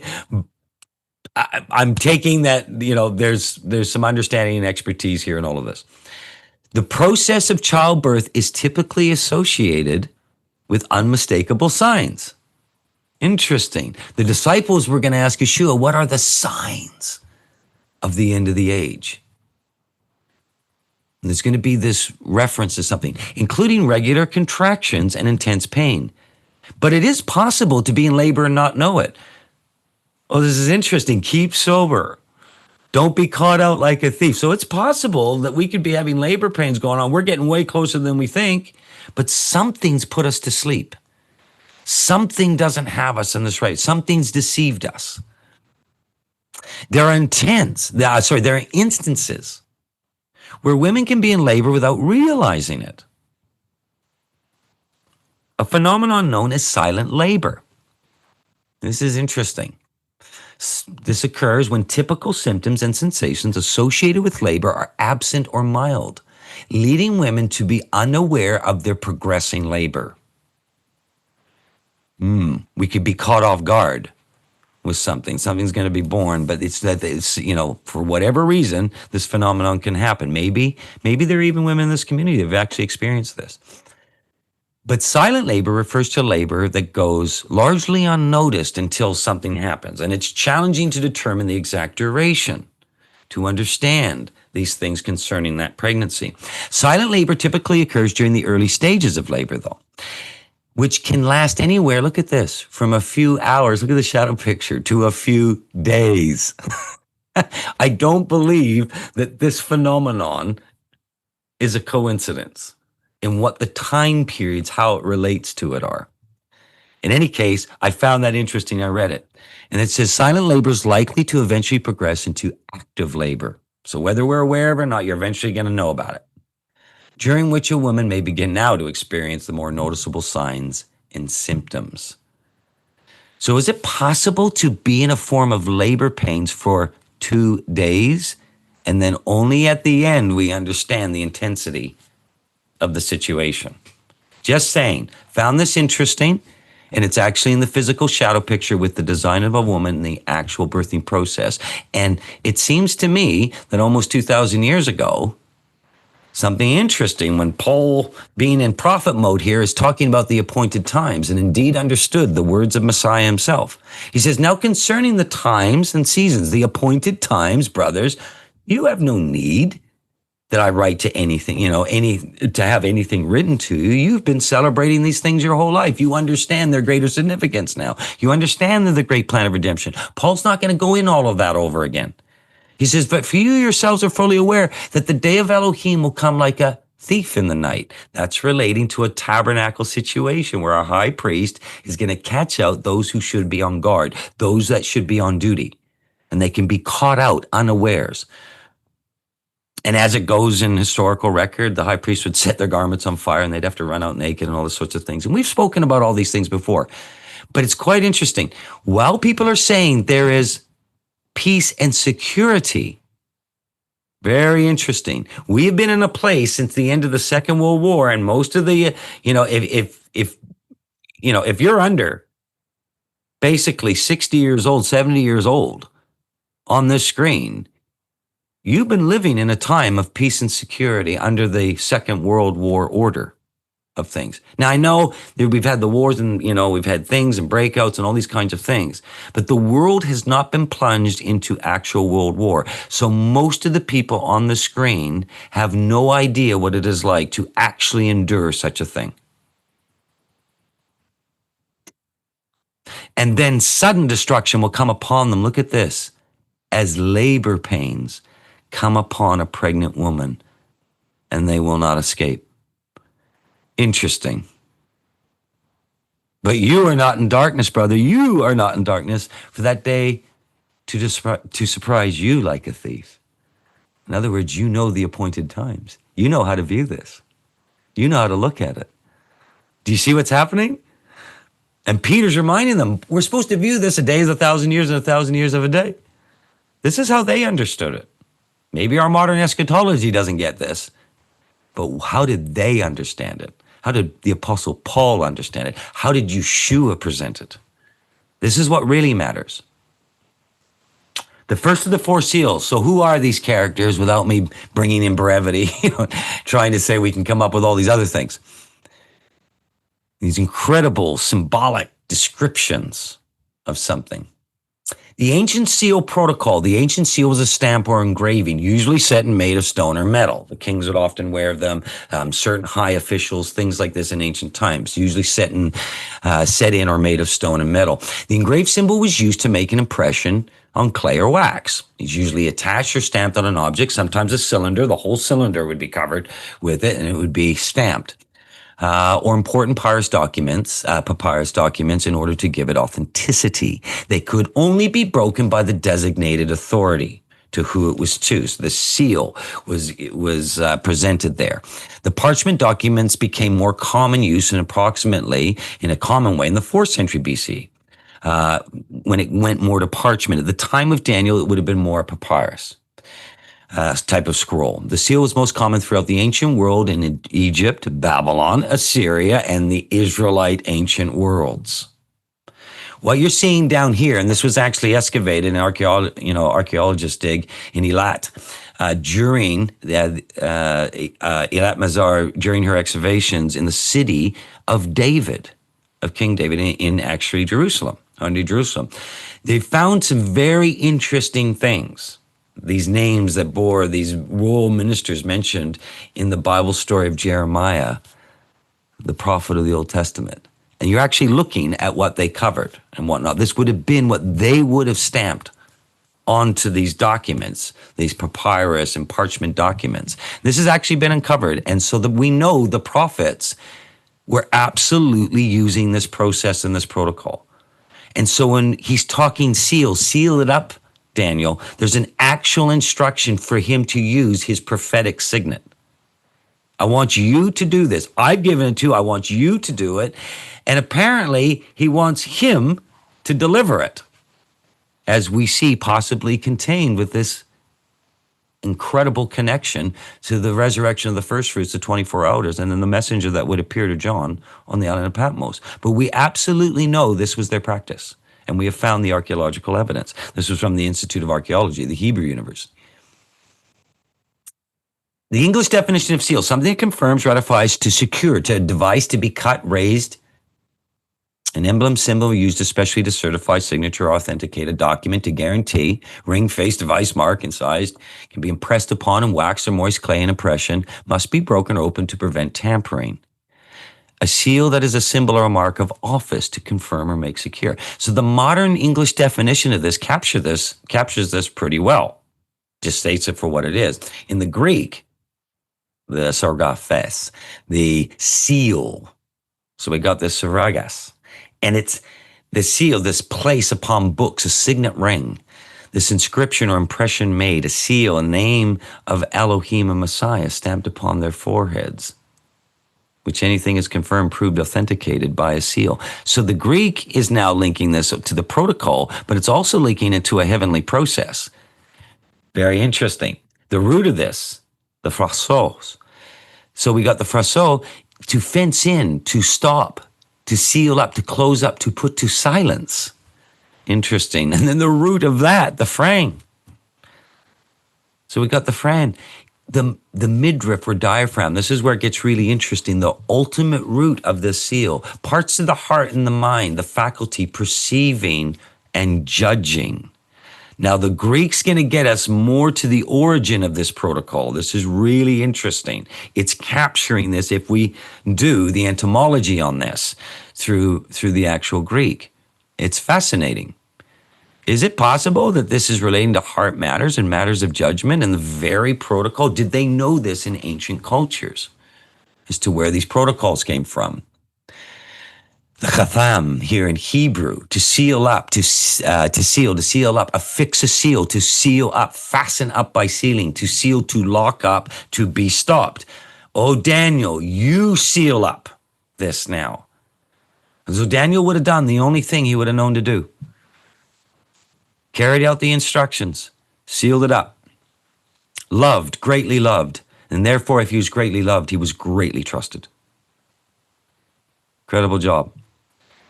So these first four seals, understanding the symbolism, they're given in colors. We must understand that although this is a literal thing that is going to be opened in the heavenlies by the king, by the Messiah, the bridegroom, the high priest, he's the only one that can do it. He's going to crack them, and he's going to let this go forth. And everything we're going to see in Revelation is going to link to the fact that these were unsealed. But in this symbolism, we must see what it is. The color, what is it? The color represents something. The symbolism, it's giving us an insight into something. And then it's giving a horse. Now, this is a powerful creature and moves forward at pace. So a strong creature that is able to actually really move forward at pace. And then there's something that controls it, a rider. So it's not the four horses of the apocalypse. These are horses and riders with specific colors in this incredible symbolism. And they're going to give in great deal descriptions as we go through them. And they will have an application to us today, and I'll share why. Why are these things still relevant? These seals are given to the white horse and rider. Most scholars have gotten to the place or understanding that we are dealing with the religious and beast systems that are being mentioned here with this horse and rider. There is some weird eschatology that tries to make the horse and rider, these four horses, actually Yeshua. And there's all sorts of problems with that, not to mention the company he's keeping. A red horse and rider, it has the ability to take peace, to create strife. We're going to see this with ethnos against ethnos and war. A black horse and rider, there's an economic statement here, and particularly inflation involving food. And then there's a pale horse, and this is the only one of them that is actually named. Its rider is named, it's called Death. And it goes on to describe how war, famine, disease, and the wild beasts of the earth are going to be involved with something here upon the earth. So if these things are still alive today and they were unsealed, and we're only looking at the last 2,000 years, some argue it may have been at the time of Daniel since these things have been actually writing. But it's past, present, future, what's been, what is, what's going to be. We have to understand this in its context. He's opened these seals. So we're going to at least look at the last 2 days or the last 2,000 years of something, and I have an analogy for it. So as we go through the series and we look at these, I've got last days, 2,000 year race analogy. And so I want you to think of it like this. For at least the last 2,000 years, these things have been writing, minimum. The only question is, when did they start writing? When did the last 2 days start? All these kinds of things. These are valid questions and things to ask. But we're just going to look at something that was worthy in the heavenly to crack these seals, for which all is going to be subject to. These incredible things, why we do it around this. But as a part of these, there's going to be these things that are allowed as a part of this great plan of redemption. And so if we just look at the last 2 days, the last days, remember there's the last days and there's the very end of those last days, what we would call the end times. Think of this track here in front of you and the way I'm trying to give this analogy. And the reason why I'm doing this, and I'll let you know, not just because it's horses, but actually, I grew up. My father was a bit of a celebrity, and he was quite well known. And what he did, as a part of what he did, is he could announce the races at a racetrack, and he did it at the biggest, one of the biggest tracks in all of Canada. So it'd be like somebody you're hearing announce the Kentucky Derby for those in the States. In Canada, this would either be in Toronto or Vancouver. My father was the announcer for the races for many, many years in Vancouver. And so he was known, he was sort of a celebrity in circles and things like that. And anyway, Dad had some incredible skills. To do this, to actually announce a race, you had to have some really interesting skills. As a child, I got to witness something about my father. And it was quite interesting to watch this because I got brought up into the press booths and everything else. And I could be with Dad while this was actually occurring because you got television going on, radio, everything. You've got all this action going on and they've got this thing there. But I would be able to be brought in because I was the father's son. So I had access to this booth. Anyway, as I go in there, I would watch him and observe him. And it's quite funny. If you don't get a chance to see your parents or things in certain places or doing things, you don't really appreciate perhaps what's mom and dad, right? And I watched Dad do something because what he would do between races, and it was quite, until I'd seen it live, I never appreciated what my uncle would talk about, what other people would talk about. Dad would play chess between races. And he'd have somebody up in the booth and whatnot that would try and challenge him and everything else. And Dad would play chess and he'd be doing this. This is between races. Now there's thousands of people, television, radio, everything else, and he's playing chess. And then I'd watch him do this. He'd say to the person playing against him, he'd put his hand up. Just give me a minute. And he'd step up away from the chess game that was being played. He'd walk up to where he'd be broadcasting this thing, and he would look at the program. And there would generally be anywhere from 12 to 14, 15 horses. Now, if you know the names of horses and whatnot, they got all these clever, incredible names and everything else too. And you see them on the schedule and, you get all these names. Often they can be, 3 or 4 word names. I kid you not, this is true. He was trusted with this role to do this. He was greatly loved by the racetrack and trusted to do this thing, to be able to broadcast something. And I kid you not, I watched my father do this between playing a chess game. I watched him pick this up, never knew it, never understood it until this moment as a young child. And I watched him pick the program up. He had photographic memory. He had capabilities I'd never seen in action. And he would pick it up. He'd stare at this thing literally for 30 seconds. He'd put it down and he would go and continue the chess game. When the trumpets would go off to start the horse race, which is what the trumpet sounds would go off, it would signify that the race is about to start. I would watch my dad stop that chess game. He would not look at that program again. And he would call it a whole entire race. And every name that was on that card associated to its number, and he would call this whole thing. I could not believe what I was witnessing. And this is my father. He was indeed entrusted to do something. Must be nice having photographic memory. Dad was also a professor and teacher and lots of skills. I must have missed the brain train or something in the family, but he was literally, it was something else to see, a true gift. And that was given to him. So what I'm using this analogy for, to try and get you to understand that we're at least looking at the last 2 days when we're talking about these first 4 seals. That's the point at which we're going to look at it. And I'd suggest to you that there's these last days race that's going on with what's mentioned in the book of Revelation and the cracking of these seals. And as a part of that, there's a finish line. There's something coming called this, this final age, the millennial reign, the 1,000-year reign of Messiah, all these things that is given, that commences after the completion or the fulfillment of the fall Moedim, or his fall appointed times. And that finish line, these things are racing towards. And I'd suggest to you that we're at least looking at the race that's been over the last almost 2,000 years since Messiah, these last days. And I want you to consider as we go through this series, we're getting close to this finish line. Very close. The world is shaking. There are people that are starting to realize this is not good. And there are things about to be introduced that are going to bring significant changes to you next year beyond our understanding with what's coming in from the beast system. We're in near time.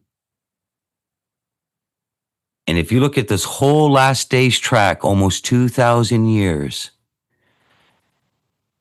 it's possible that where that arrow is pointing, in an equivalency of the size of this racetrack, is where we are. It's possible. And these things are getting ready to cross this end of the age great finish line. So let's finish there today. And I'm going to leave you with this again, because we looked at the prophet Isaiah and our Satan's little season and the misuse of these 1,000 years and eschatology and everything else. So I thought we would finish with him in Isaiah 41, 8-10. But you, Israel, not a piece of dirt, not a state, not a land, my servant Yaakov. Israel is a people whom I have chosen, the offspring of Abraham, my friend.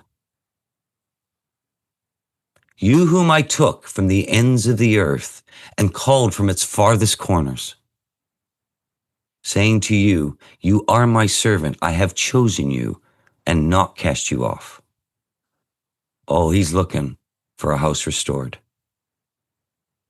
There is only one position we can take if we are actually honest with Scripture. It's a covenant position. And it's his people. And it's his promises. From position of Elohim, from a position of a king, from the position of a Messiah, from the position of a bridegroom, and from the position of a high priest. Fear not, for I am with you. Be not dismayed. For I am your Elohim, and I will strengthen you. I will help you. I will uphold you. You with my righteous right hand. So he's got this. And even though we're going to look at some things, because there's a lot of things going down on this planet right now. And even though some of them are a little bit unsettling, and some of these things, have got to be, we must have it in the context of love and hope and restoration, and that there is all of these things in the heavenlies. Not just Elohim, not just Messiah, not just bridegroom, not just king, not just high priest. All has got this. And this vision that was given to John on the island of Patmos is wanting us to understand this. And his very instructions to them to how to pray is pray for the completion of the great plan of redemption. Amen? Can we finish there for today? Is that okay? Because we're going to be heading next week to Behold a White Horse. And we will continue birth pains. And we're now going to look at this in context of this race. This analogy of this horse race is what I'm trying to do. It just so happens to be that the seals are actually symbolized with horses. But just so that we can look and to understand this. Okay? So let's break there. And we'll come back shortly. Michael and I'll come back shortly for a Q&A. Amen?